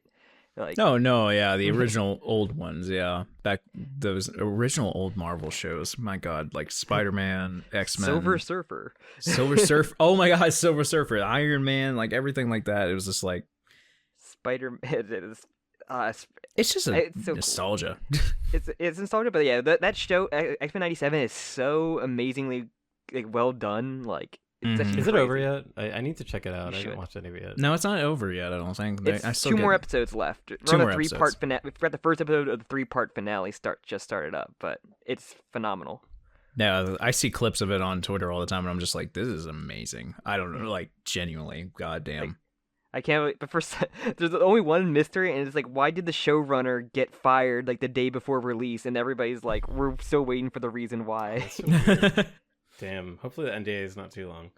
I don't know, because it must have been a good reason, because the show is like very good, and it was like, what was so bad that Disney fired this guy? That makes me think it's like a weird, like, unrelated to the production thing. Like, maybe they have some dirt on him, and they just... Who knows? If you work on X-Men... No, I'm not trying to say anything. If you're an X-Men showrunner, you're usually going to get fired. Bryan Singer got that whole thing, so it's like... Oh, God. But, yeah. It's really cool. All right. I think we can do a little. If we have nothing else to chat about, we can do a little root beer talk. Maybe. Do we want to do root beer talk section? Do we do that on these, Sam? No, we haven't done it in a while, but so we can now. Root beer talk is the stupid name we have for the section where each of us just talk about something that we've recently been doing, like media wise, or like a game we're playing or whatever. Okay. Do you have anything? Do you want to start with, Sam? I've been playing Vampire Survivors. I kind of get back into it and playing the DLCs I didn't play, like the Among Us one, and like had a free one as well, which is very fun. I tried the Among Us one, and I don't like it. I don't like playing it. I don't understand how it works. It's fine. It's just the one of the expanded maps from the original, and yeah, you just get all the stuff you collect. It just fucking makes you unstoppable. But like, it's fun. Like, it's Vampire Survivors. I can put a podcast or like a video in the background and just play. Let the dopamine rushes just like hit you. Yeah, that's like the main thing. Like, I'm so slowly going through Dungeon Meshi, which I'm only like just finished episode 5, I think. So I'm still taking my time. But that's really it. Like, I haven't really done much since the last root beer talk. So all right, I'll go next. So kind of jumping off our conversation about animation, I just watched episode 2 of Amazing Digital Circus. Oh, yeah. I fucking loved it. I love that so much. I'm literally sitting right next to my Pomni plush. I have it right next to me. I saw your drawing of Pomni. It was very good. I did a drawing of Pomni last night very as well. Good. Thank you. Oh my gosh. I'm so into that series. I know Gooseworks of it. I don't know any details about it. I never watched it. You got it. It's good. It's good. It's so cool that, I mean, like, I could just gush about like everything I love about it stylistically and writing wise. Gooseworks is amazing. The creator, she's awesome. But the thing that is so cool about it, and this is also same with Murder Drones, which is the other big like indie animated series right now, is that we have these humongous indie animated series that like millions and millions of people are watching and care about, and like they're selling tons of merch for it too, which is, I think, awesome, because like Glitch is the production studio, and all that money is going to go right back into their productions. Yep. So, I mean, the cool thing is that like this, and like also I think you can point to Has Been Hotel as well. So much of the indie animation scene has been content that you would not see on like HBO regularly. I think like this isn't the kind of like modern adult animation trends. Like these are very much feel like throwbacks, like early 2000s kind of like edgy content. Like I think like Invader Zim was like a humongous inspiration for a lot of these people. Oh yeah. And I mean, it just the popularity of these shows just goes to prove how many people want to see stuff like this. And I absolutely adore that. I love Murder Drones. I love how like earnest and cringy it is. Like these shows aren't afraid to just like wear their heart on their sleeve. They don't do like the winky like I'm embarrassed about this. Like they just go whole hog into it. And I also loved I know it actually did get put on HBO, I think, but Has Been Hotel, I also loved that first season and the pilot. It's like a warts and all kind of thing. Like I think we're in like such an amazing era right now, where when I was like younger in like high school, there was like a lot of edgy's irrelevant, but there were so many like little animations that would go up on Newgrounds and YouTube that would get a lot of hits, but like they weren't these like humongous productions that feel like something like movie quality animation, I would say. It's amazing to watch. Yeah. All right, do you have something that you'd like to chat about? Let's see. What am I doing lately? Okay, besides Phantom Blood musical and covering all those songs right now, I guess media I've been dealing with. I'm a Baldur's Gate 3 guy. Hell yeah. I'm obsessed with Baldur's Gate 3 at this point. So I think I'm on my 15th playthrough or something like this at this point. It's actually kind of funny now that because a new video I'm working on is actually JoJo's Bizarre Adventure, but in Baldur's Gate 3. Oh god. So I have a mod to where I could edit the characters, like their entire bodies and everything, change them up for all the companions.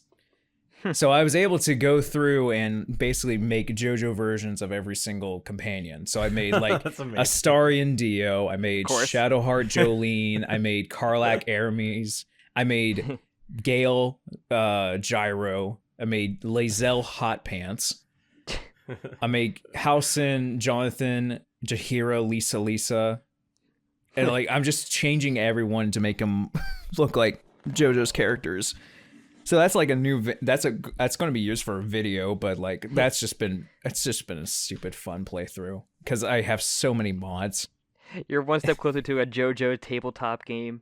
That's the closest we'll ever get.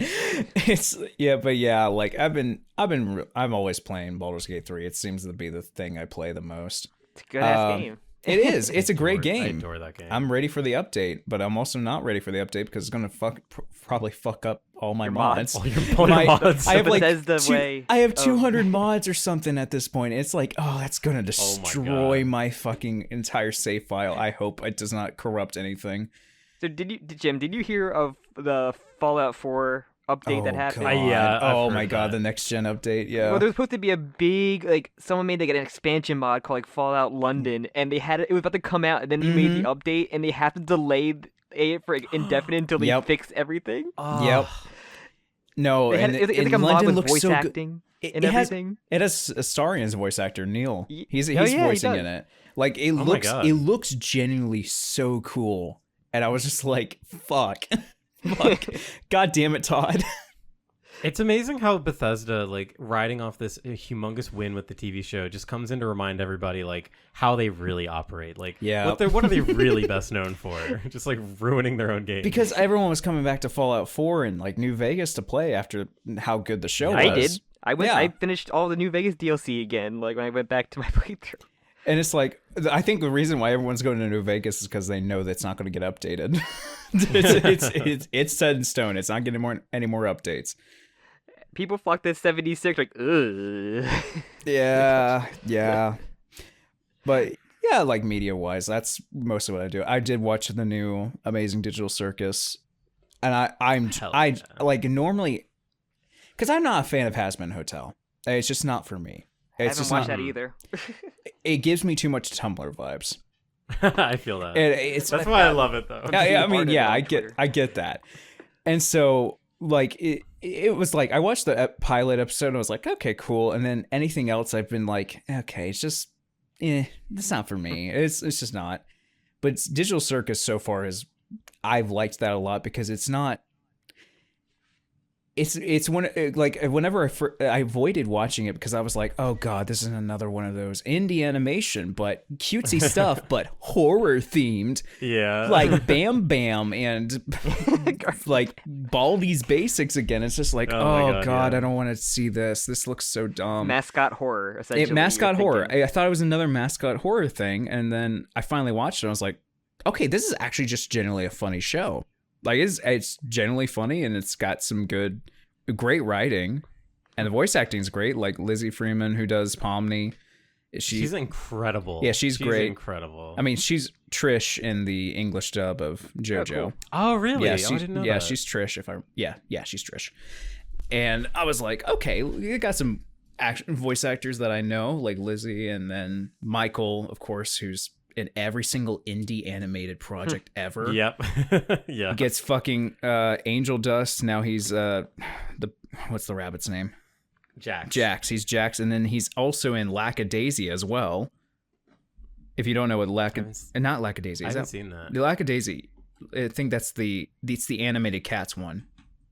Like the 1920s cats and everything. Oh yeah! Oh wow! I haven't even watched this. Yeah, I've heard of this. No, the pilot came out like a couple months ago, and it's beautiful. Like, it generally looks really good, and it's also, you can tell it's someone who's been doing it for a long. Like, these are fans of the show, and I think the original creators involved as well for the comics, because like ProZD, you know ProZD? Yeah. He's been voicing one of those characters for comic dubs since 10 years ago or so, and he was one of the voice actors in it, so it's like you could tell they liked it a lot. Cool. But like Michael's in fucking everything right now, and it's just like good for you, man. But yeah, I liked Amazing Digital Circus. I'm really excited to see more episodes. Kane's the best. I love him. Is there like a schedule for the releases? They just come whenever? I think they just come whenever. Yeah, it's so far it's been 6 months between episode 1 and 2, and it seems like, based on one of like the little previews they did, it seems like episode 3 was already in production when episode 2 was. Yeah. So we'll probably see one more release this year. Murder Drones, I think, is on a similar, like, it's like maybe 2-3 times a year you'll get one. I think Murder Drones is almost finished though. Mm-hmm. But yeah, maybe it's been great this year. Video games were great this year. My God. Yeah, we just did a Persona 3 discussion finally. Like, I've been told to play Persona 3 so much lately, but I'm waiting for it to go on sale. Yeah, $70. It's like, come on, guys. Because I still have Persona 5 Royal in my entire, and I've only gotten through like 2 castles at this point, so I'm just like, okay, I should probably play Persona 5, but it's like, God, that's such a big game. I don't know if I can.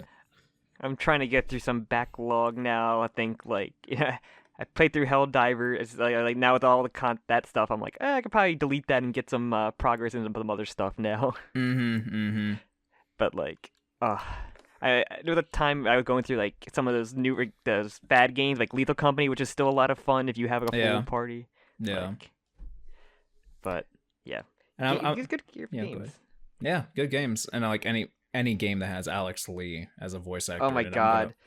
Alex has been my he's been my ride or die voice actor for so long. Like because he voiced Thorfinn, he voiced so many other characters. Like he's Mash and Mashal. Like I told wow. I think I told this in another podcast, but like he legit saved the character of Luke in Street Fighter 5 or Street Fighter 6 and 5 because he's the English voice for Luke, who's like a new character, and people usually hate like the new mascot face for the game, and like but him online like doing memes as Luke has like made everybody love him. So like it's really cool, and like he's done that for Persona 3 as well. Like he's done collabs with other voice actors. He made the Fuka Fooked It Up video, which is my favorite. So much. No, Alex is a great voice. He's a great voice actor. But I also always hated him because the reason why I know him so well is just because he always voiced characters I always wanted to be a voice actor for. Literally, if it was a character I was like, I want to voice that character, he's probably going to voice him. It happened with Thorfinn, it happened with Mash, like it happened with so many characters that I was like, I want to be a voice actor for them. But he's a fantastic voice actor. Love him. He's great. He's very entertaining. All right. Well, if we have anything else we want to chat about? We don't want to talk about the Kendrick Drake beef. That's also been something that's been happening. We're already at the end. Another hour. I will say that is very funny, and it is the kind of situation where it's like, oh my god, stop beating him, he's already dead. It's Coughing Baby versus Hydrogen Bomb. Yeah. Yes.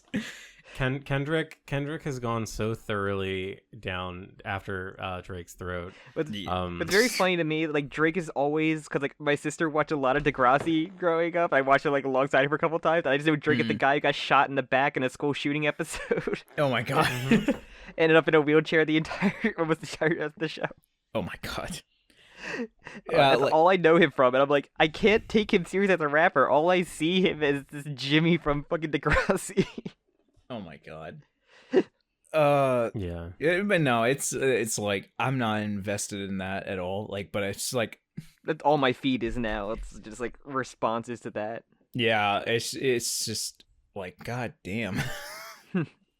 That's all you guys. It is crazy. It's one of those things like Kendrick just keeps dropping like, and it's wonderful to me that he's putting these out as YouTube videos. Like it feels very like old style YouTube where guys would just like drop it, like they drop like a 10-minute long like I hate you video against someone, and it's not like highly produced. I think that's the thing I like the most about it. Like this is like him. This is literally him getting a track and a beat, and it's like I'm going to say how much I hate this person.